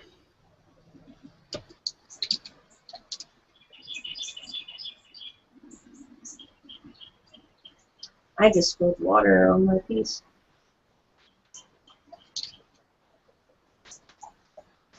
I'm not going to touch it, because as soon as I touch it, it will ruin it. So I'm just going to leave it dry.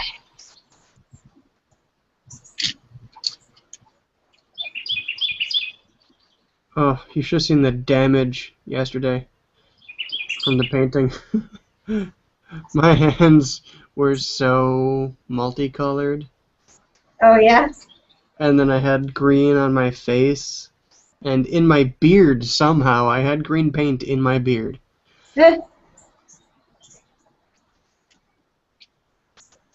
Which, by the way, I did look this morning, your first study piece. I Oh, didn't yeah. realize how thick of oil paint you put on there. Yeah, I use way too much paint. It's But I just how really I like do. the depth that was on there. Yeah.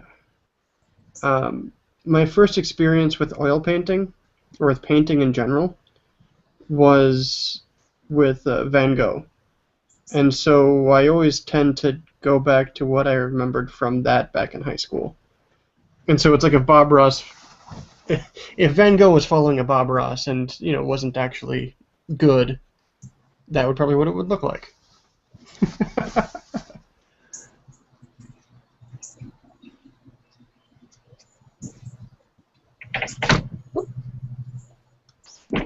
But yes, because I use too much paint is why I have so many issues with the color. I did another small painting at the end there, and because the stuff was so dirty, I could not get bright colors for the life of me. Uh, you just letting it dry now? Yeah, they're done.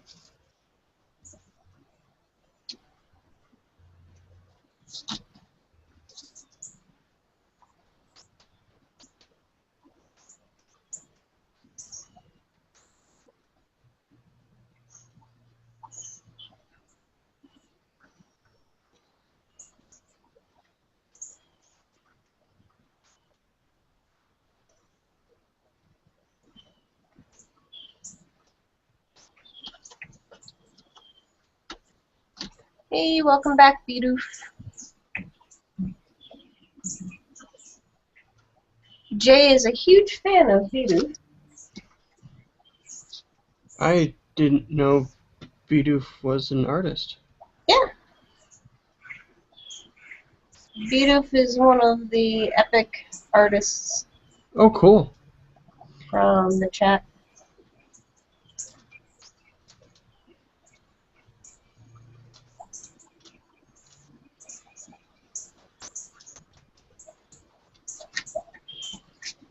So why isn't he on here doing art with us? Hmm? Hmm?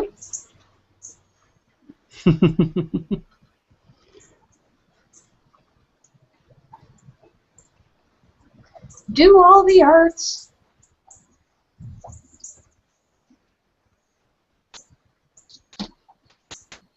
Here all you fancy do art for a living creatures, and I just fix computers.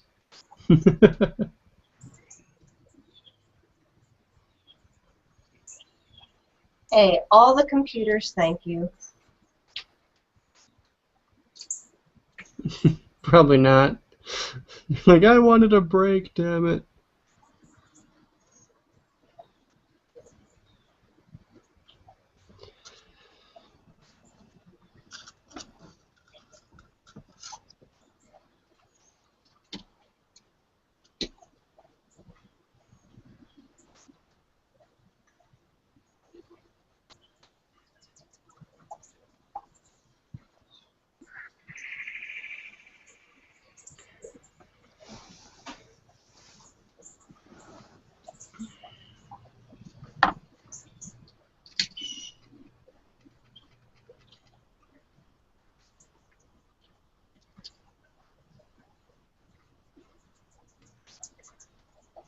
Yeah, Bidoof, link.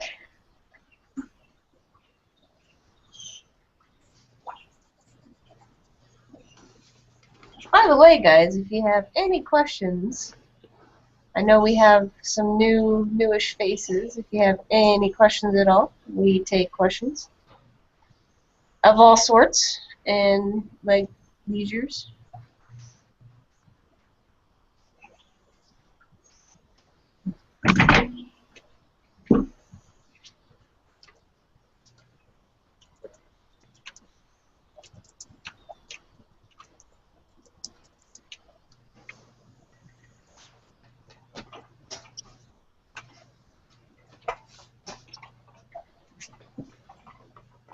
We don't bite. Hard.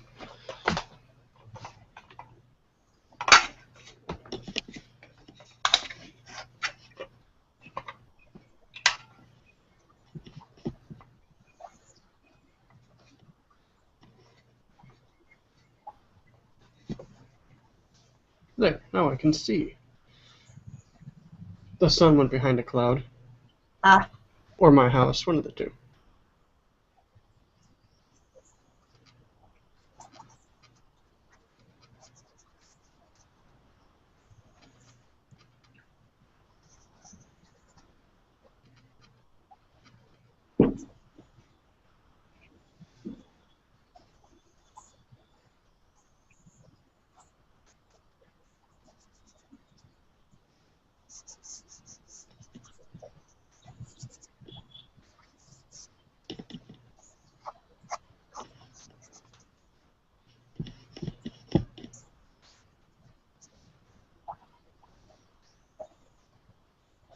Thanks for Why do you posting have a link. campfire story going on here?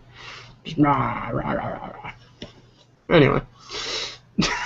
Back to what you were saying? I don't know. That wasn't important. Neither was my campfire story.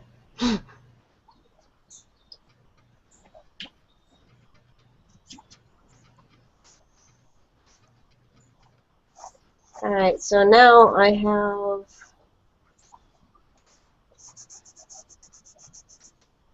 the boats and water mostly done. I have some stuff to do in here.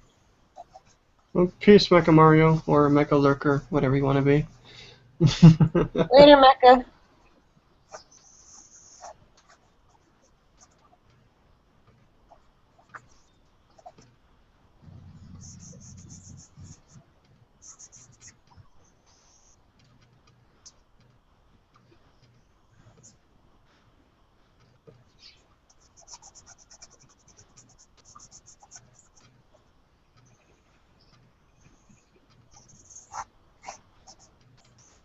When you're ever painting water, you want to make sure you put in yellows.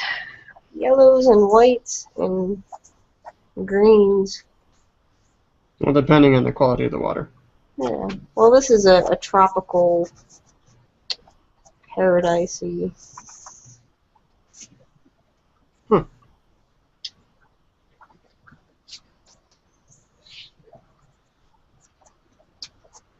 And even some grays to help tone down some of the intensity of some of the color.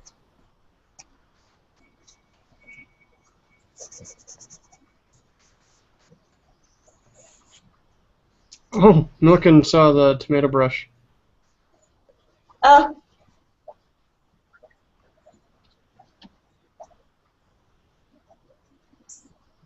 I made the tomato frog with the tomato brush.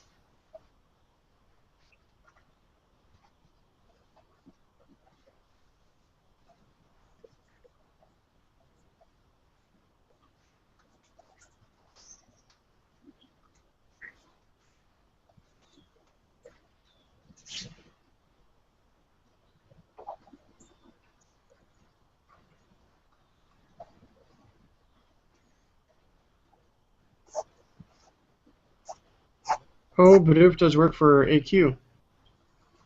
Yeah. Cool. I remember when I first found out about that game, I played it pretty hard.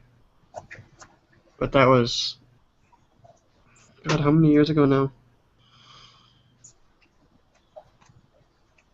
Exactly. Uh,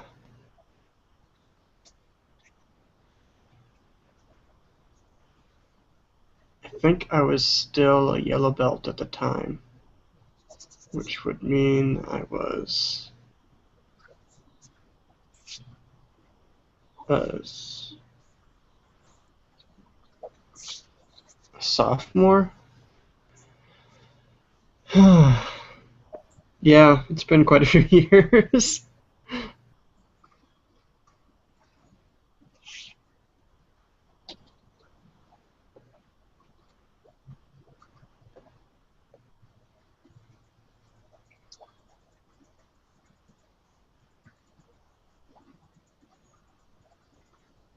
I'm gonna put a nice little happy shark behind this boat.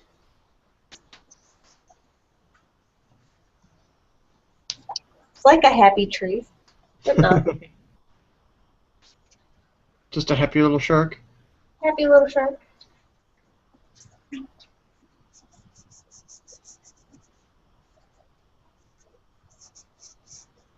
Happy little fish, happy little shark.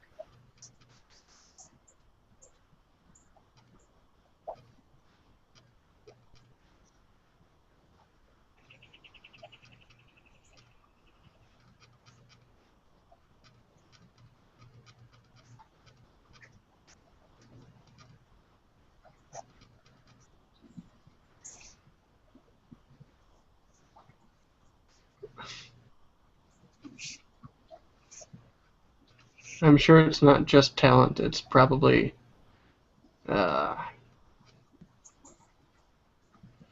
probably hard work.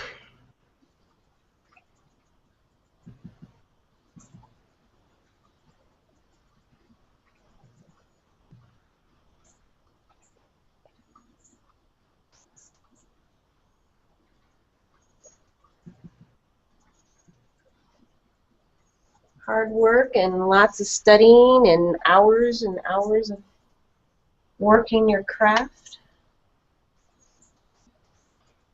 Learning and talking. And learning and studying.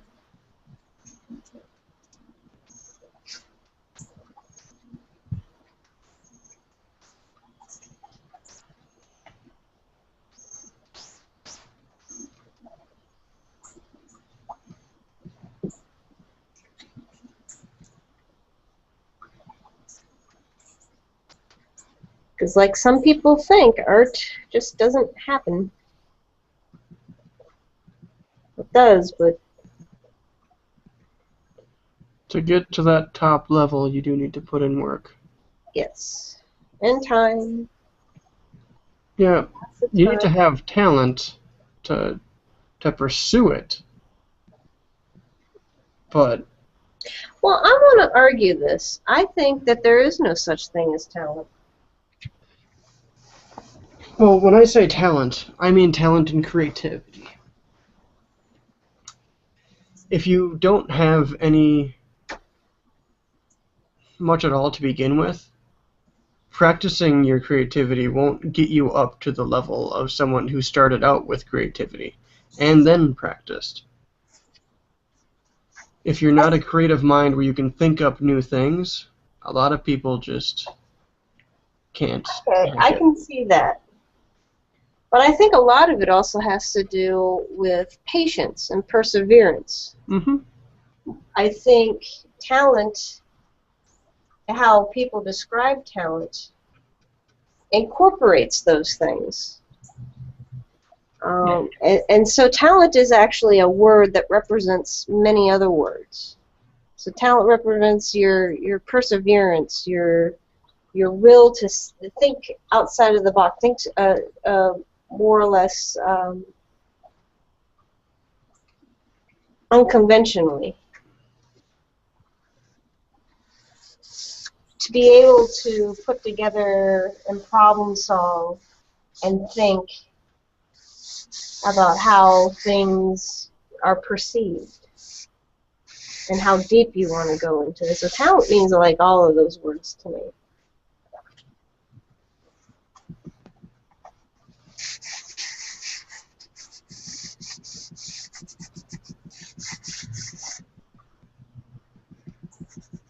So when you see an artist and you go, oh, you do art for fun, it's like, well, kinda.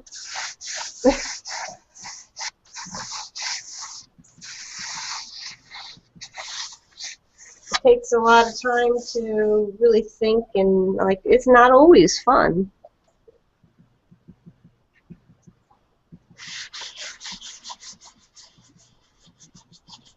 It's stressful, but there's nothing else you'd rather be doing.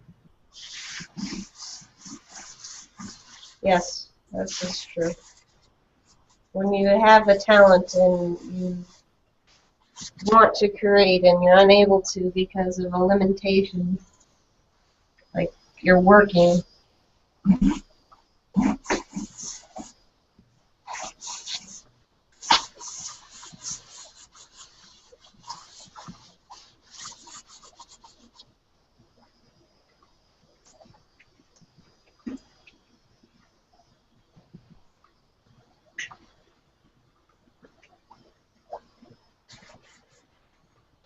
And it can be applied to, like I think,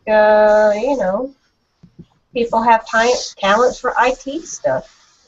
They have the patience and perseverance to be able to understand a computer, understand what it's thinking. Some people don't have that. They would rather just go, fix me, rawr. Yeah, I mean, but unlike art, just because I can doesn't mean I want to.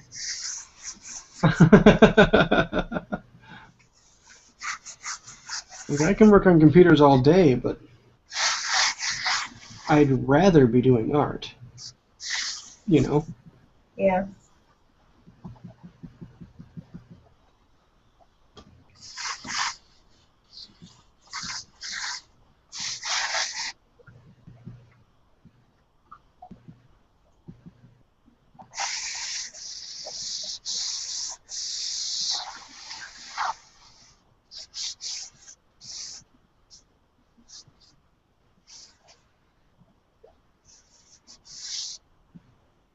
Like I will say that I have talent to look and fix into computers to an extent.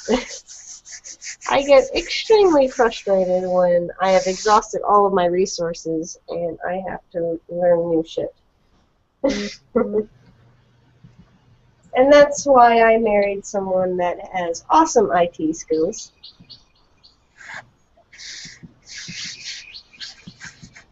Does Colin know you only married him for his IT skills? No. I'm sure he knows it's a degree of it.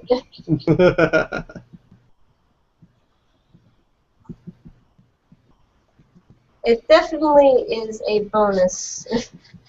He's listening in the other room, so he's probably chuckling. But yeah, he probably knows that there was some part of it in it. Having someone where I can go and say, hey, can you download this for me?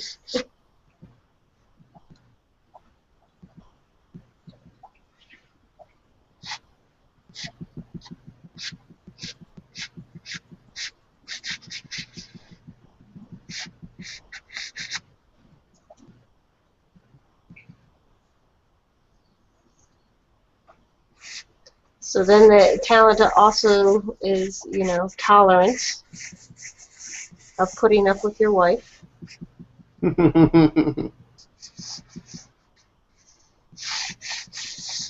When she goes, why won't this work, Ralph?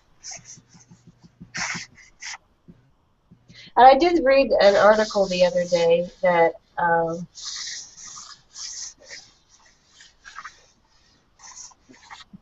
before you marry someone, have a computer issue and see who they are. See who they really are. Yeah.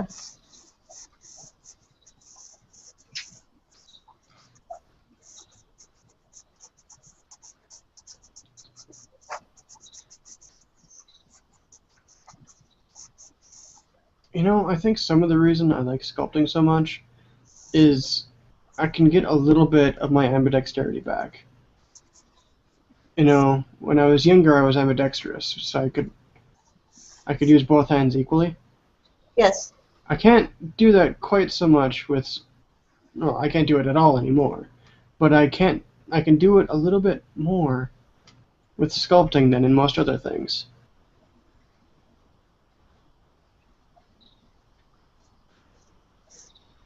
But yeah, it was kind of sucked losing my ambidexterity, especially the way I lost it. Broke your arm? No, I had a stroke. Oh, that's right. Yeah, having a stroke when you're 6 is kind of not a good time. you're not going to have a good time.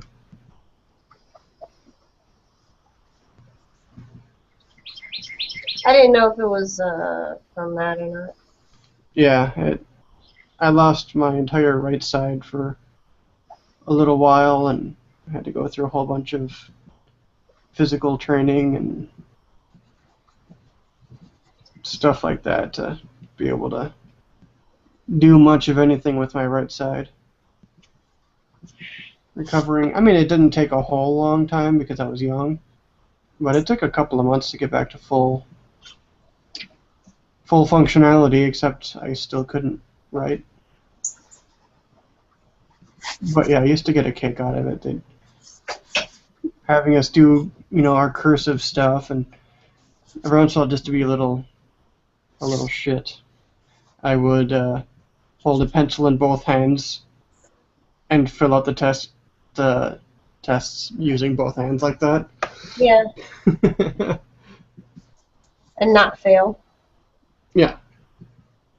Just because I could, I'd use both hands. Sometimes I'd cross my eyes and dot my T's with one hand while the other hand was writing. Yes, cross my eyes and dot my T's.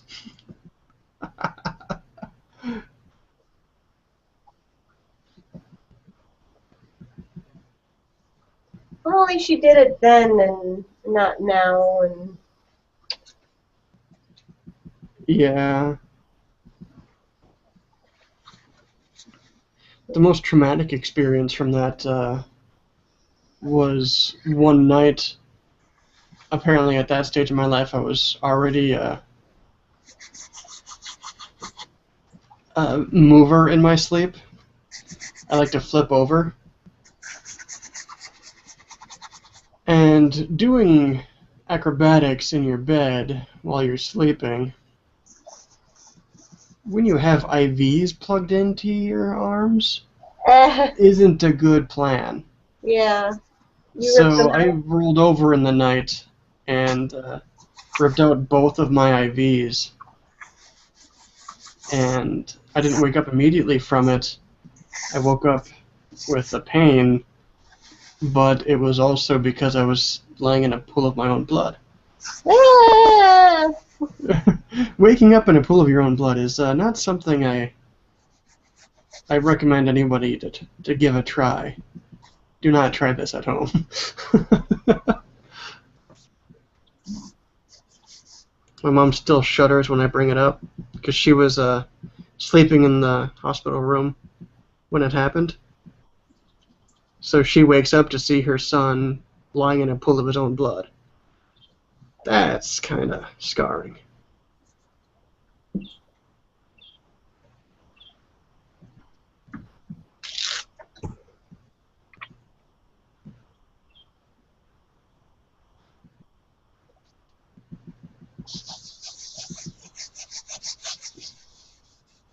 It was a scary time, but it's just kind of one of those things where after a while you just kind of go, oh, it happened. I survived. We move on. I don't have flashbacks or anything like that. That's... Well, it's even more impressive that you don't have to take anything. Oh, no, yeah, I don't have to, like, have physical training all the time or, physical therapy at all. Yeah, so, like your recovery was really good. Yep. And you're not permanently scarred from it either. Yeah, it's usually the case with the young strokes like that.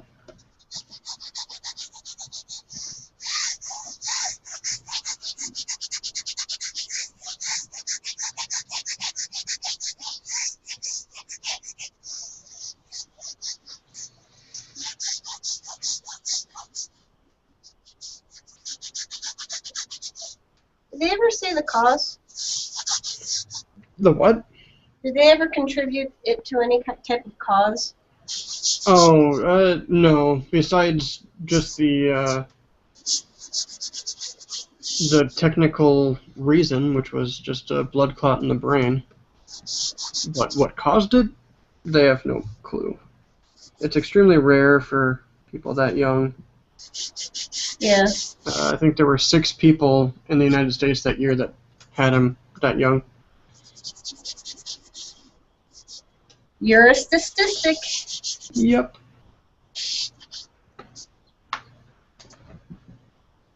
Oh, good buddy. Which, by the way, when you were talking, Colin came out after you heard the the whole marrying him for IT skills thing. And he gave me a glare, and I have a feeling we're going to have a long, lengthy discussion later.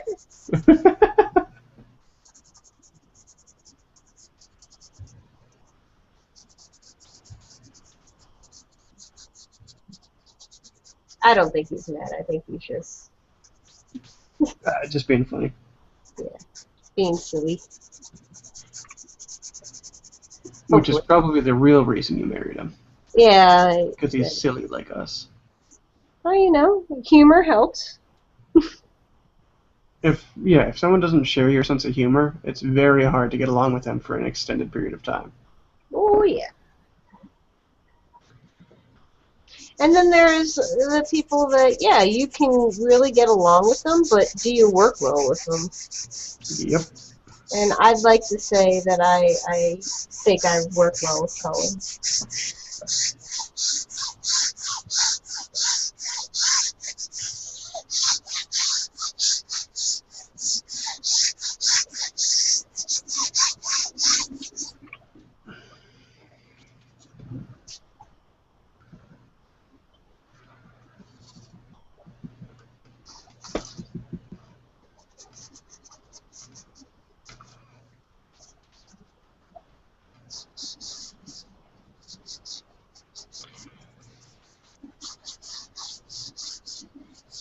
Hello, Kahanger. Hello.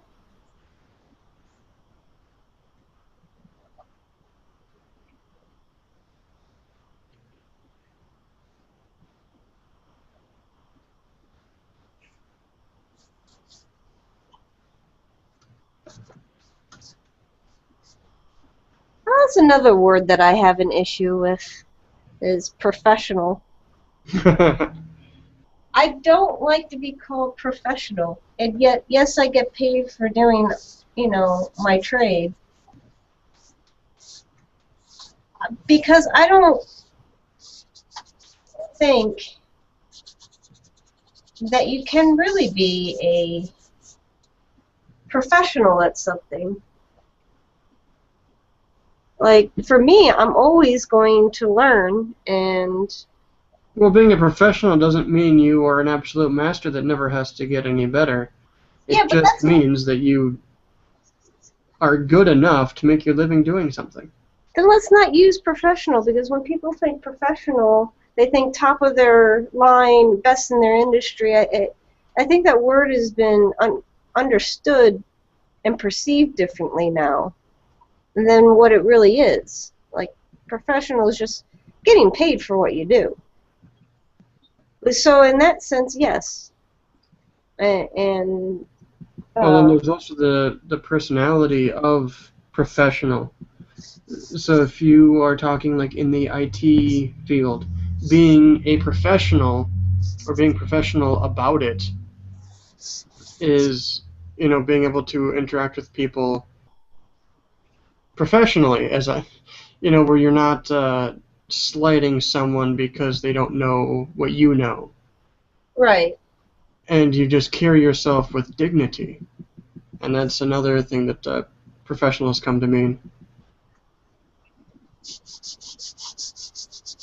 I can understand that, but it's I don't know, it's, oh, you're a professional. I'm like, well, no, yeah, well, technically, but I would rather be called something else, like a student of the trade or something. A practitioner? Maybe something a little less doctory.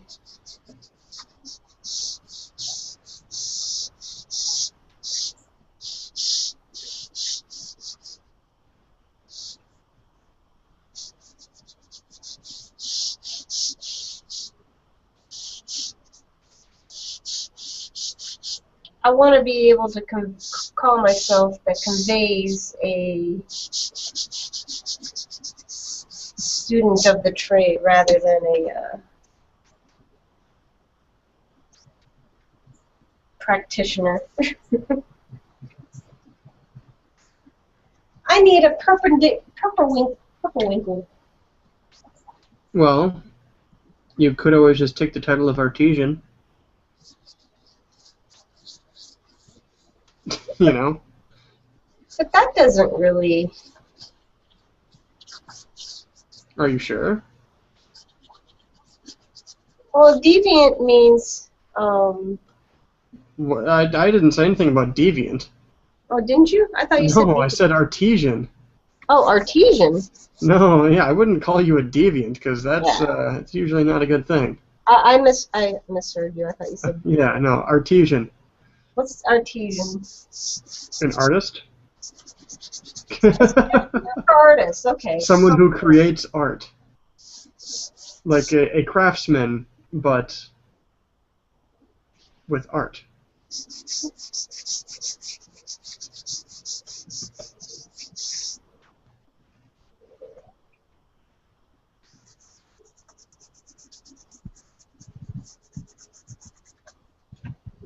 I can't. Craftsmen are artists, though. Good ones.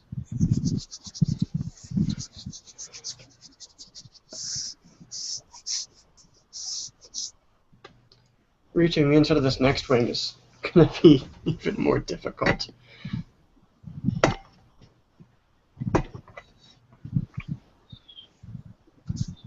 Because it's all... Let me show you. It's all dug in here. Yeah. It's like a pocket. Trying to reach in there is going to be a bit of a pain in the arse.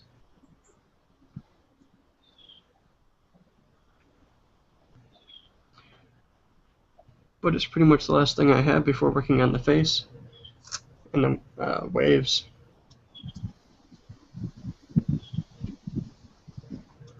Well, I'm going to be painting all day if it's going to be like this.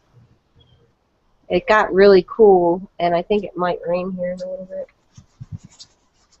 You're under a roof, right? Oh, yeah.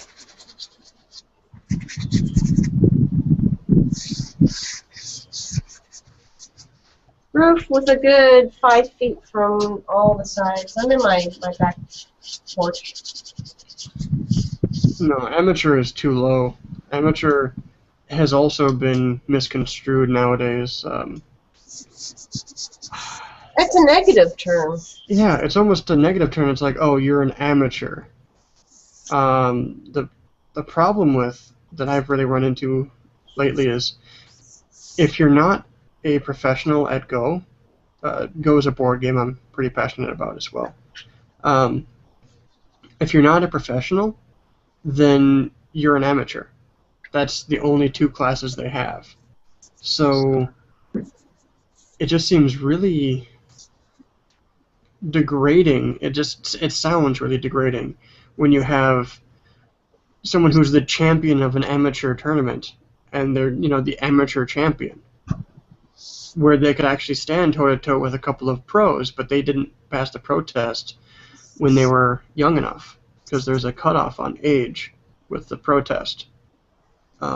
Just because in the pro world stuff changes and evolves so fast that unless you are able to compete at a high level when you're young, you won't be able to keep up with it over the years.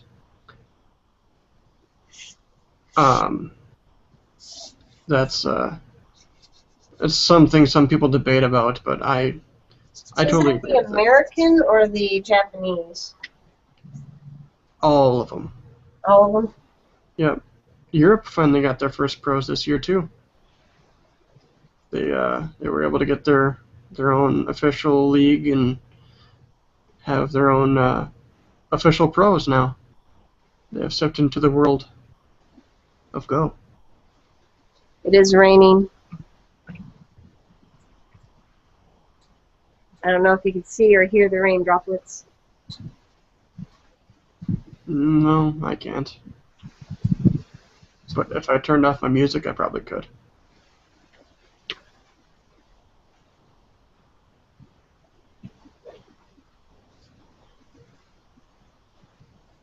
But yeah, amateur is unfortunately a word that's been completely put down.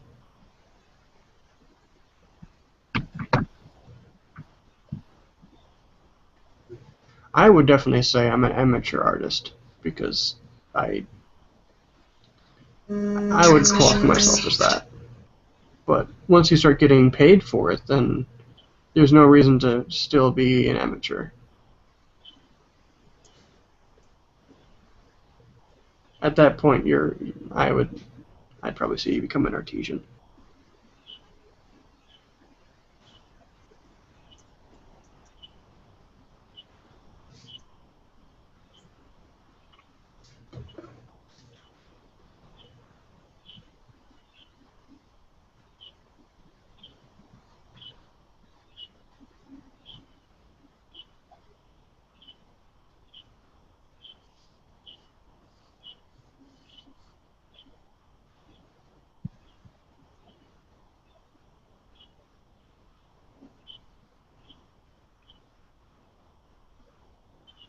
Well, why don't we just call people beginners? Because they are beginning to do something, and that's not reflected negatively on them.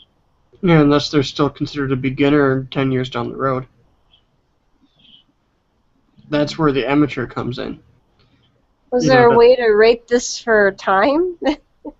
Well, it's like if you have someone who's been working diligently for 10 years and they're still considered an amateur or a beginner, Well, then but they I work asked on them it when they're still doing like it. that, and that's just when it becomes kind of like someone who just started is considered the same thing as I, that kind of thing.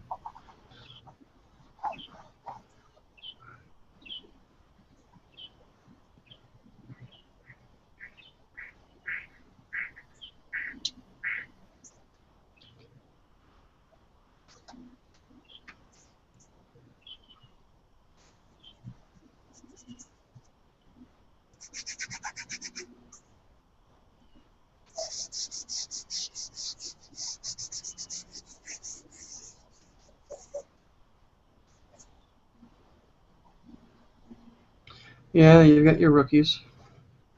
That's one thing.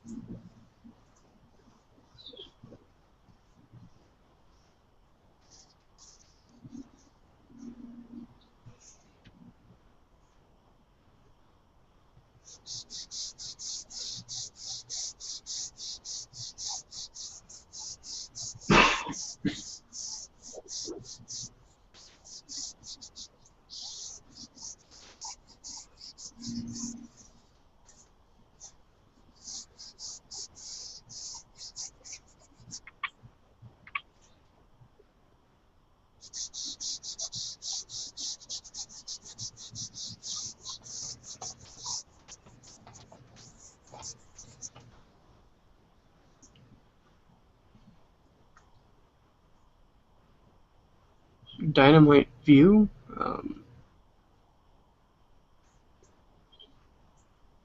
The angle you see Cthulhu at, or the viewpoints we were talking about. The point of view or the perspective. Wait.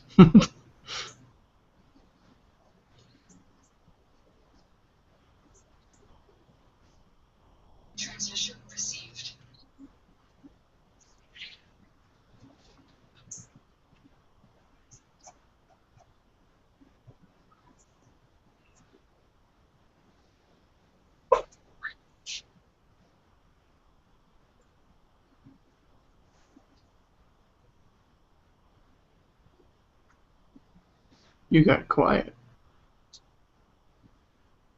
Yeah, I'm thinking. I'm putting in the clouds right now, and I'm trying to see, standing up, looking at it different angles to see if it's coming in okay.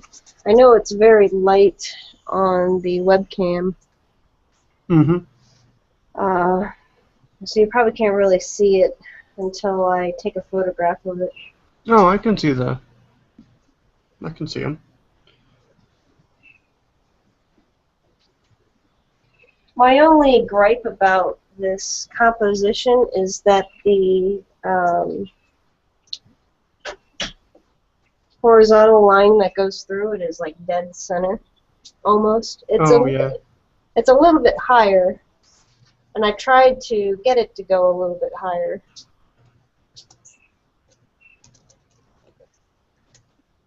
Bye, Vulcan. Later, Vulcan Films. Thanks for hanging out.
Vulcan loves our work. That's always good to hear. I love Vulcan's work.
I was kind of hoping it would thunder.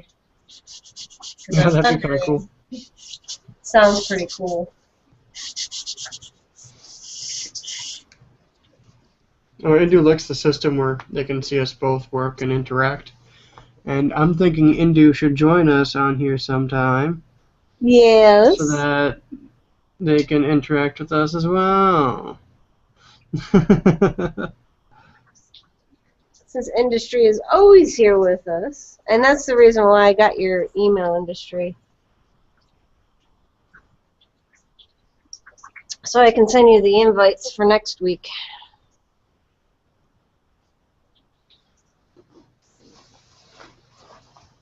I can add people to the call right now.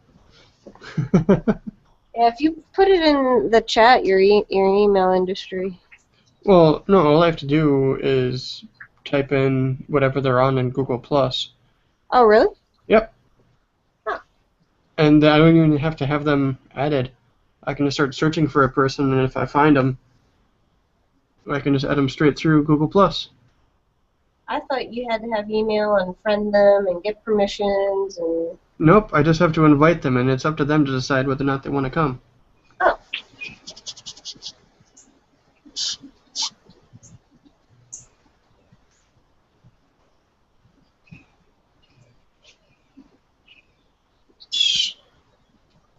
I can't remember if I've added Indu on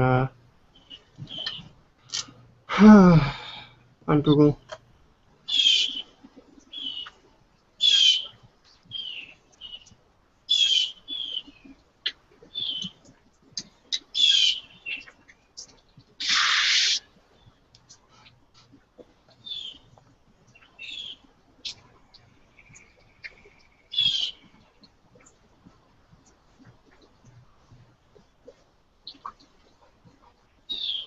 I'm famous today, huh?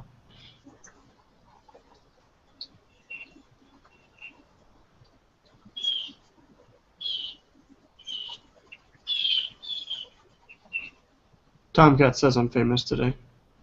You're famous? What are you famous for? Well, with all the messages today, apparently.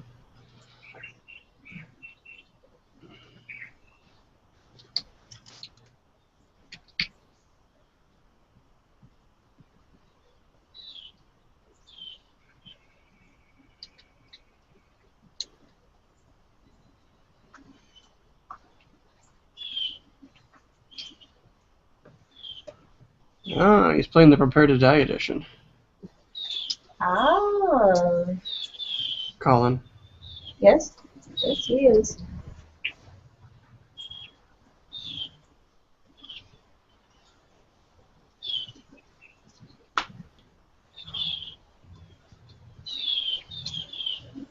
He's gotten to the part in Dark Souls now that requires special features, like the special content, which is a lot harder. And so he's having to go back and train and stuff. And level up. I haven't gotten any farther. Because I haven't launched the game.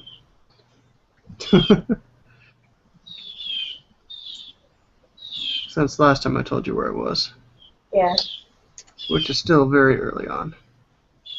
Well, trust me, once this game is finished, I'm taking a break from gaming for a while.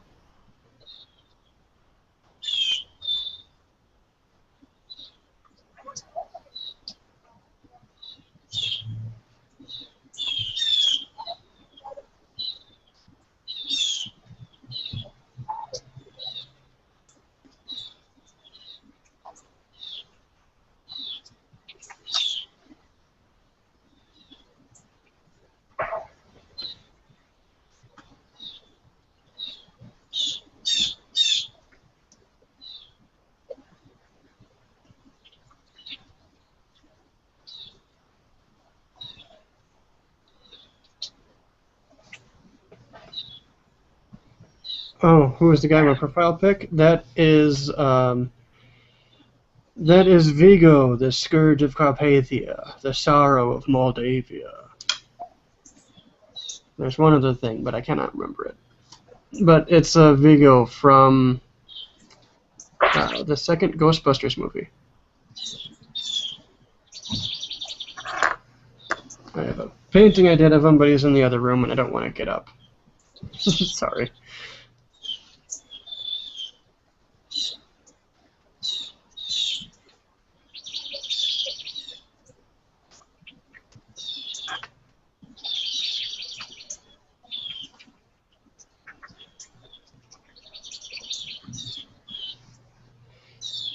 It's a live YouTube video, is how that's being handled. Google bought out YouTube, and with this Google on Air, it is something they added into YouTube recently, where you can actually have a live YouTube video, where it's being live. Yes, it's the future. Where it's live, but it's being recorded at the same time, and so when it's done, it'll be on YouTube already. YouTube! YouTube! On the YouTubes. Hi, Leap Leap! Leap Leap! There's only a few seconds delay, which is, not too bad. In the live stream channel, you have the delay of live stream added on top of the delay of Google. But if you just want to watch it on the YouTubes, then you can.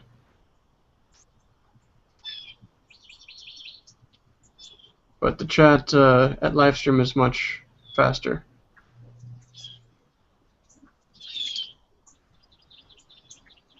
Which is why we are doing 2. For now. Oh, front of the sculpture.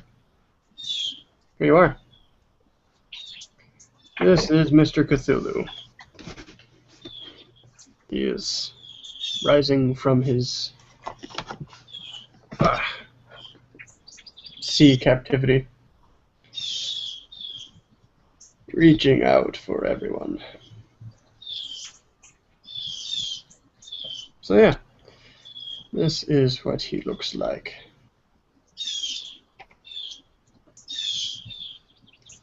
Anyway, there you are. Your birds are fighting me for the camera. Oh, you can hear them? Yeah. Well, it just finished raining, and after it rains, typically they fight for their territory. Yep. Yep. And they're like, no, this is mine. No, this is mine. I saw that worm first, damn it. Yeah. That is how it goes sometimes.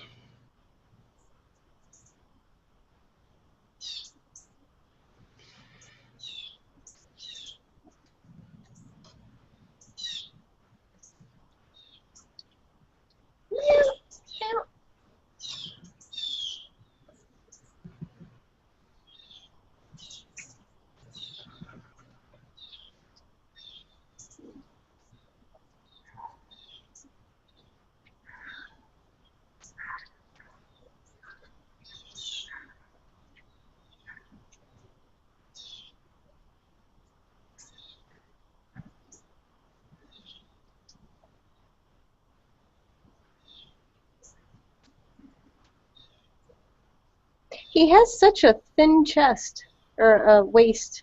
Yeah. That's why I showed all of the ribs and everything like that so much. I just did it because it made it look more interesting, but I'd like to think that if he's been waiting in the bottom, he's gonna be hungry.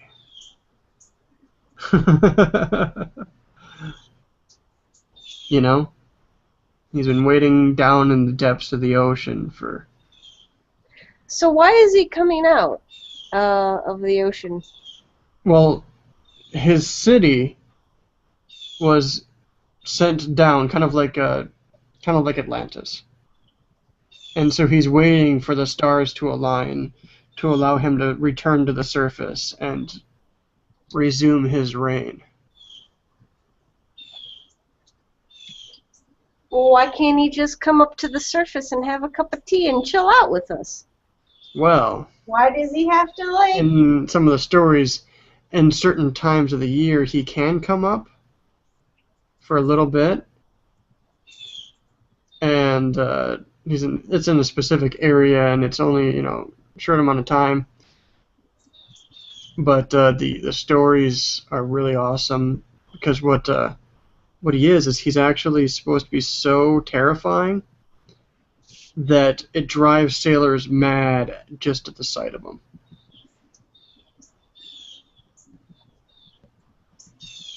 So everyone's trying to capture that.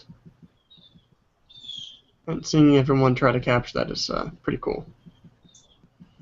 And that's why you see so many Cthulhus. And... Yeah. There's so many different versions because everyone wants to make it look their own way. So in answer to Viola's question, it is an original design of an unoriginal character. The character is Cthulhu from H.P. Lovecraft's short stories, Call of Cthulhu and stuff like that.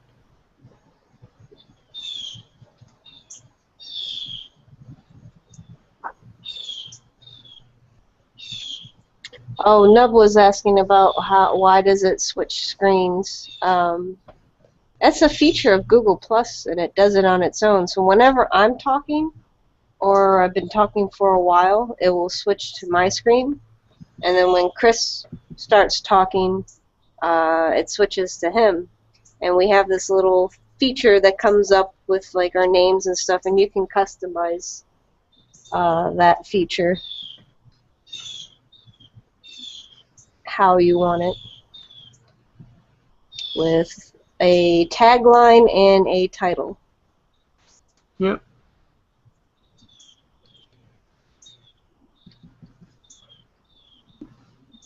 And with to go back to Cthulhu, for those who joined since I explained it, the only real description you get of him is that he has tentacles for a face, kind of like a squid-like face. The one I went with here is a one of the more common interpretations of what his face looks like, just kind of like an octopus on top of a humanoid body. And then wings. Some people don't give him hands, they give him tentacles for arms, stuff like that. But it's all very interpretive. You just interpret what you see or what you think it would look like. So he's not actually, like, there's no description on saying that he's a humanoid body or anything. There might be. I need to reread the Cthulhu mythos, but it's usually somewhat human, but not. Doesn't actually have to be precisely humanoid.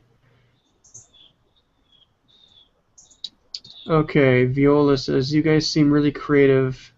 I need to do a 20-minute short film for class. Any ideas? Was thinking and stumbled upon this. Genre can be of anything.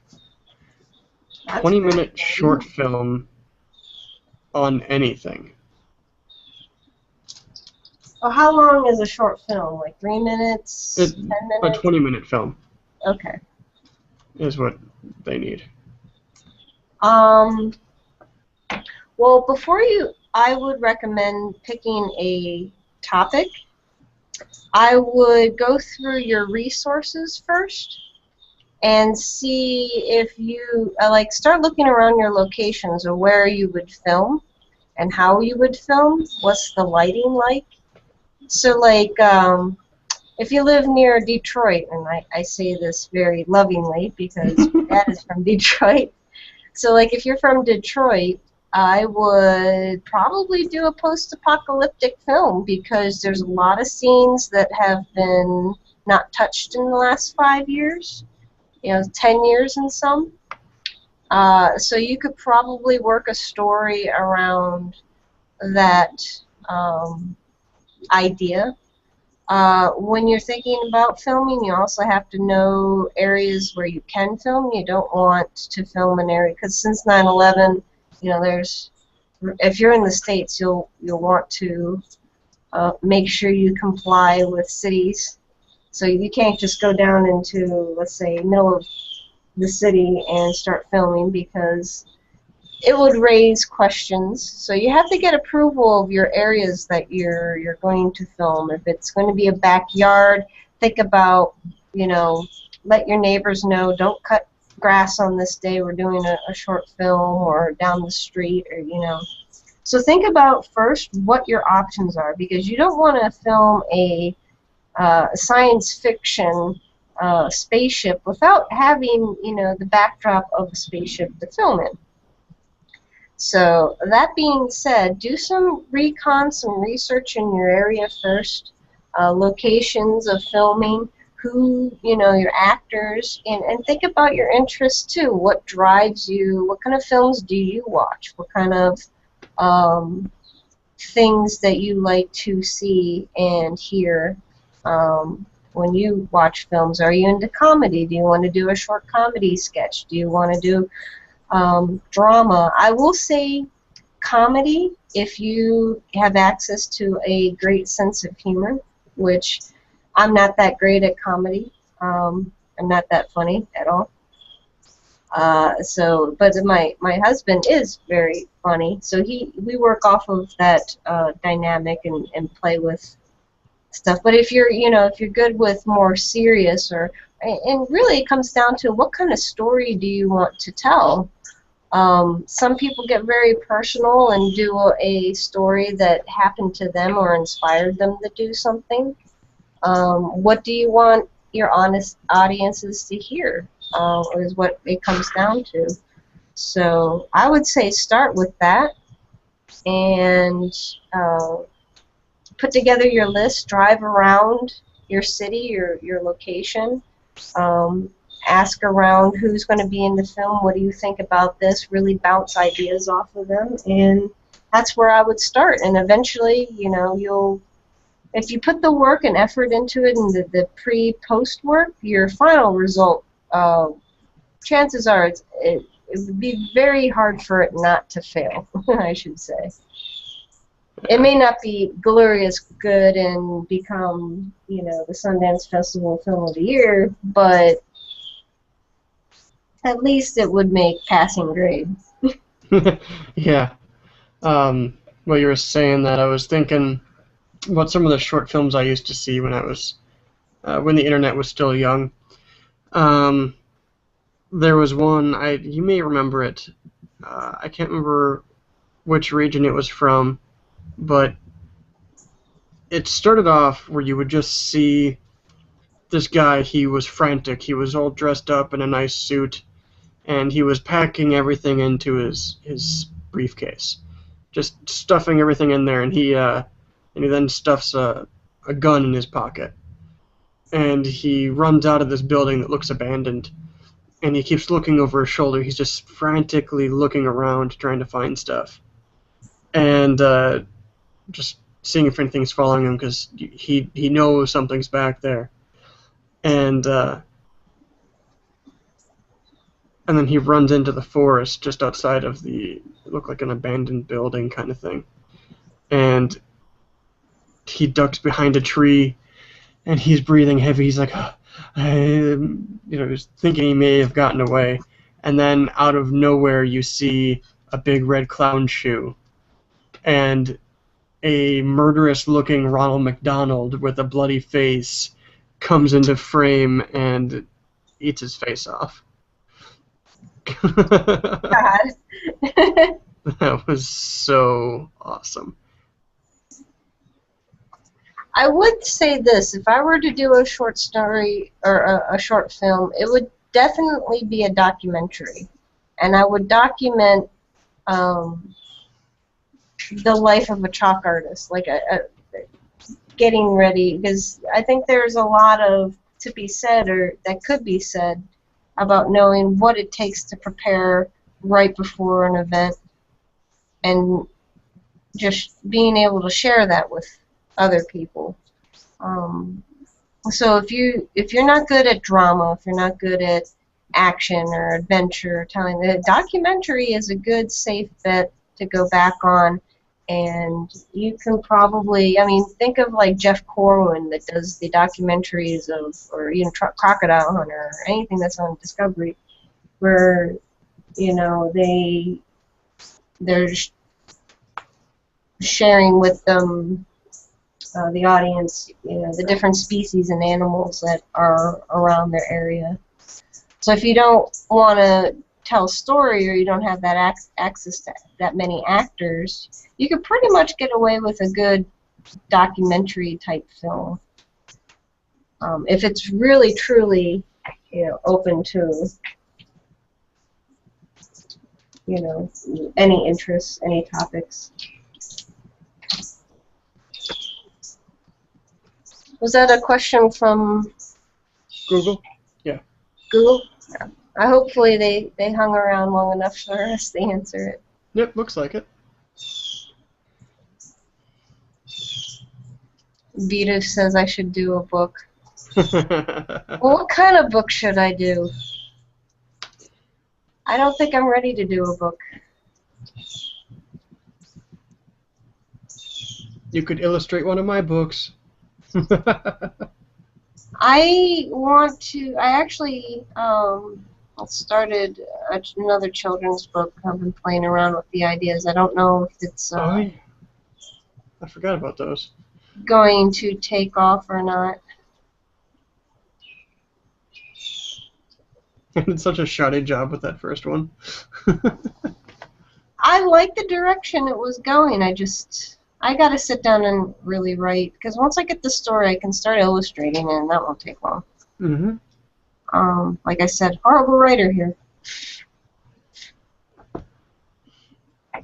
I'm not a children's author. And There's a that's, lot of repetition in yeah. that comes with it, and I'm not.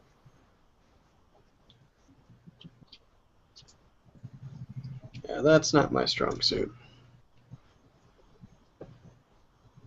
Not like I'm that great with my short stories, but Oh, and that's another thing. If you do a documentary, you don't have to write for it. You could just go out into the woods and pretend you saw a fictional documentary there you where go. you could get someone like, I don't know, Sasquatch and or the Yeti or someone in a. I mean, that would be funny. I mean, you like go into the backwoods and be like, now I've seen this person, like interview people in the area and be like, yeah, I've seen it. It's horrible. He ate my cow the other day or something. I don't know.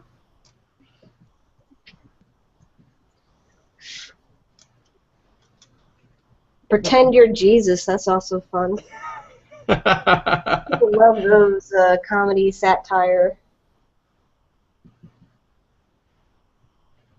And Viola said, "Thanks a lot, guys. Your insight is much appreciated." You're very welcome.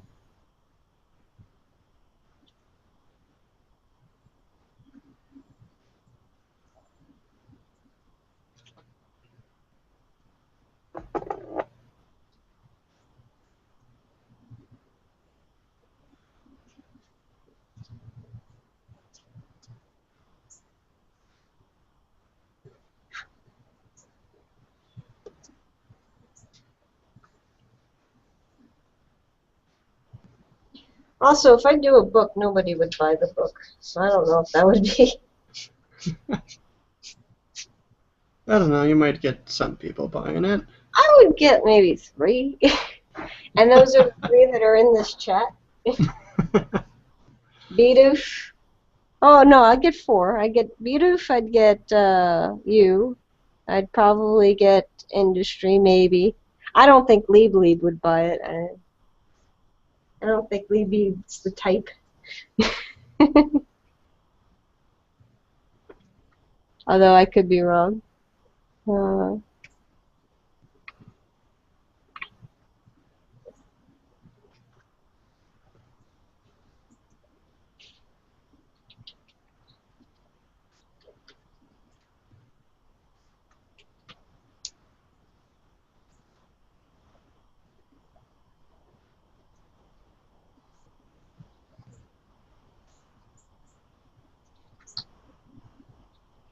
Yeah, the live stream is really far behind, isn't it?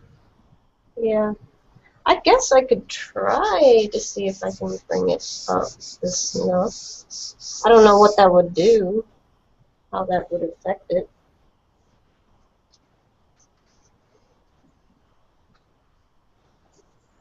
Oh, hi, Shreya. We are just working on art as we talk about random stuff and answer questions. It's not really a show that's meant to be a show. It's just us hanging out instead of using live stream to show our art with our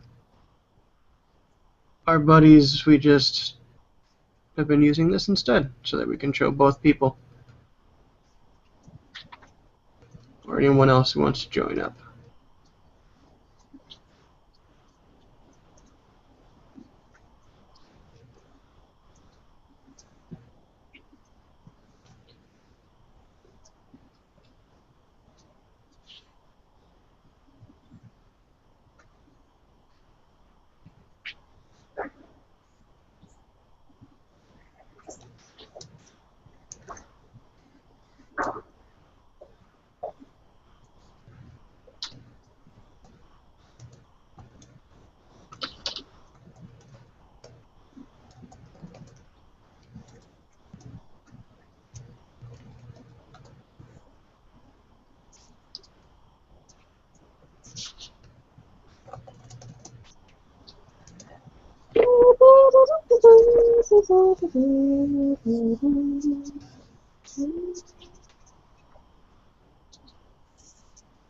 How long have we been streaming for, do you know? Um, I don't know if it tells me how long, but I think we started at 8:30 or so my time. So maybe 3 hours. Okay. You just found us on Google. I will put the link in your live stream.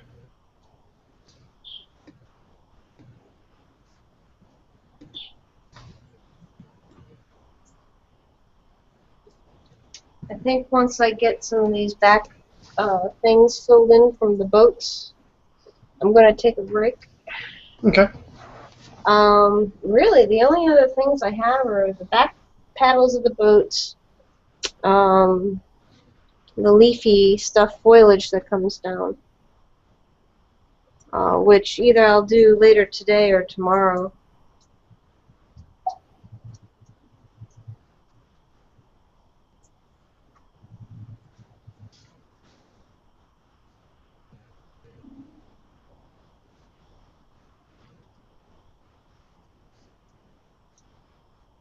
But I filled in the boats, I filled in the rest of the water.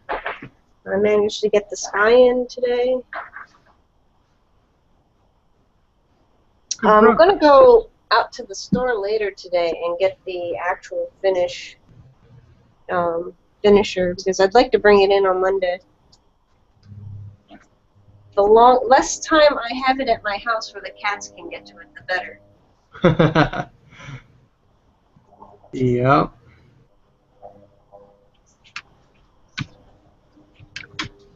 Well, I was able to finish the leathering of the inside of one of my wings. So the camera up so you can actually see it. I'm doing the fine details again just because that's how close I am to being done. So here's the, it's really hard to see with that bright ass light on it. Anyway, there's just a leathering of the inside of the wing. And then I did the back of the other wing. Stupid light.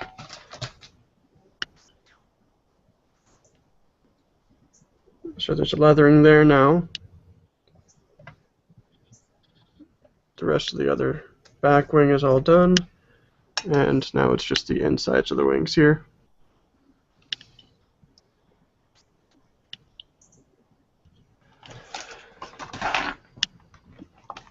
Blinding myself with the spotlight.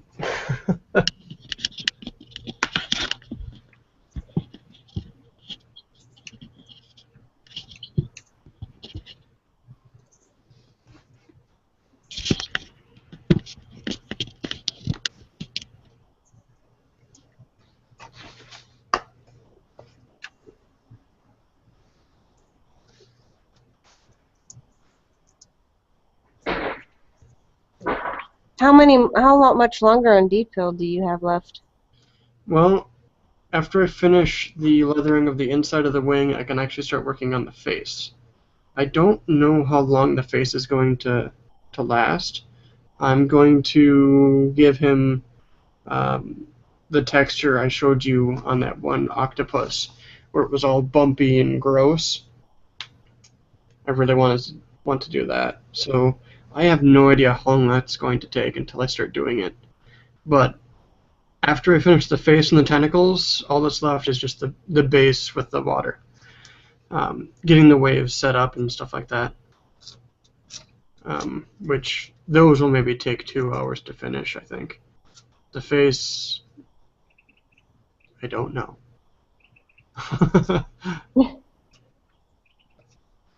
Because I may end up hating that texture and bringing it back to this.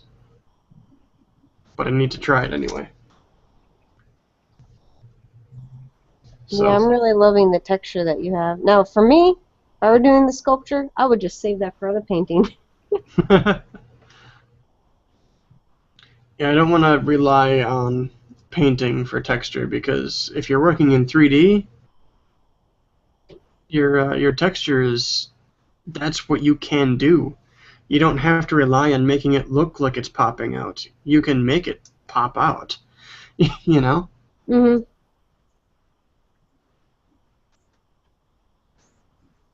I'll show you guys my current progress with the camera kind of give you guys a closer look here at the painting.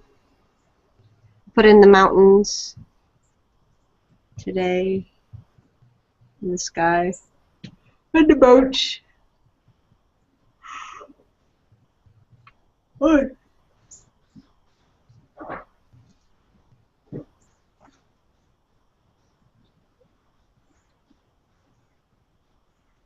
It does look really awesome. Thank you. Definitely not going to use a primed canvas the next time because the acrylic is primed with like an acrylic base on the cotton of the canvas.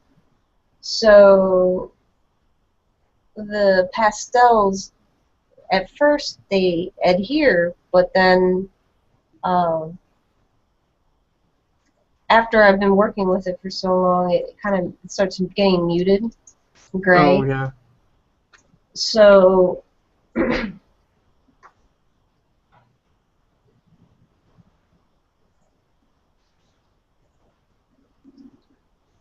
have to go back and do some touch-ups, which is the medium of soft pastels anyway. You should have to go back and touch it up. But I'll spray it here with a workable fixative here, and that should help keep it. Maybe next time you should try oil pastels. Oh no, those are not my friend. Not your friend, huh? They are so messy.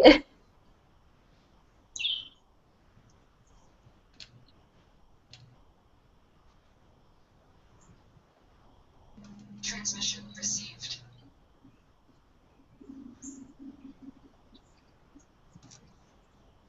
Oh yeah, I think I'm going to head off. Okay. I think this stream was very much a success. Yeah, it was a good time. We made lots of progress, learned a little bit more about the system. Maybe in the future we'll move off of live stream altogether, but we need to figure out something for chat. We can put like a link in the Google Hangout for a chat place. Maybe? I don't know. Yeah, that whole latency, because the Hangout system is used for like official, like dozens of people ask questions, and then we just web conferencing and stuff like that. That's what it's mainly designed for. But live chat isn't something that we've really put into it yet. But I think they probably will in the future because they have a lot of stuff that could easily be scaled up to mass chat room.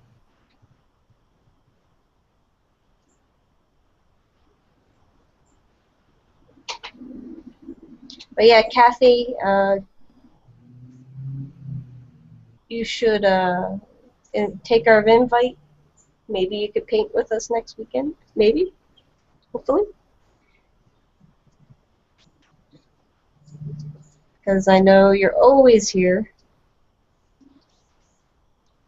But yeah, Yes. I just wanted to say thanks again for everyone that joined us today. Lovely meeting Milk today, and Nub's 88, I believe. 88? Yes, 88. We laughed, we cried, we made art. Success! I'll probably be on tomorrow. If it's not finishing up this, it will be doing a digital study to make sure my skills in digital art are still good, up to snuff. I still need to finish that Russian guy.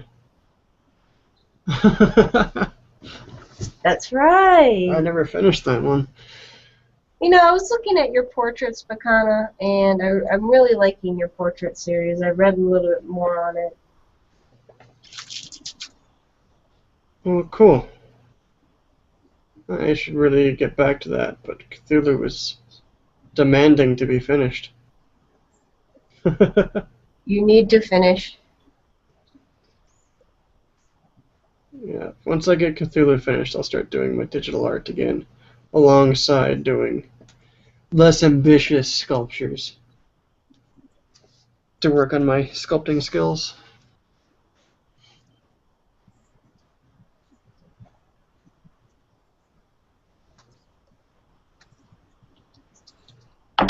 Oh no!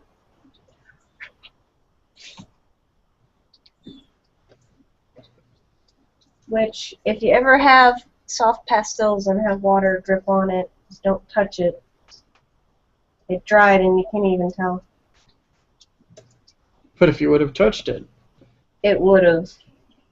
Because the thing about soft pastels, it's just pigment. That's paint. That's mixed into paint. So if you put a liquid to it, it turns into like a paint.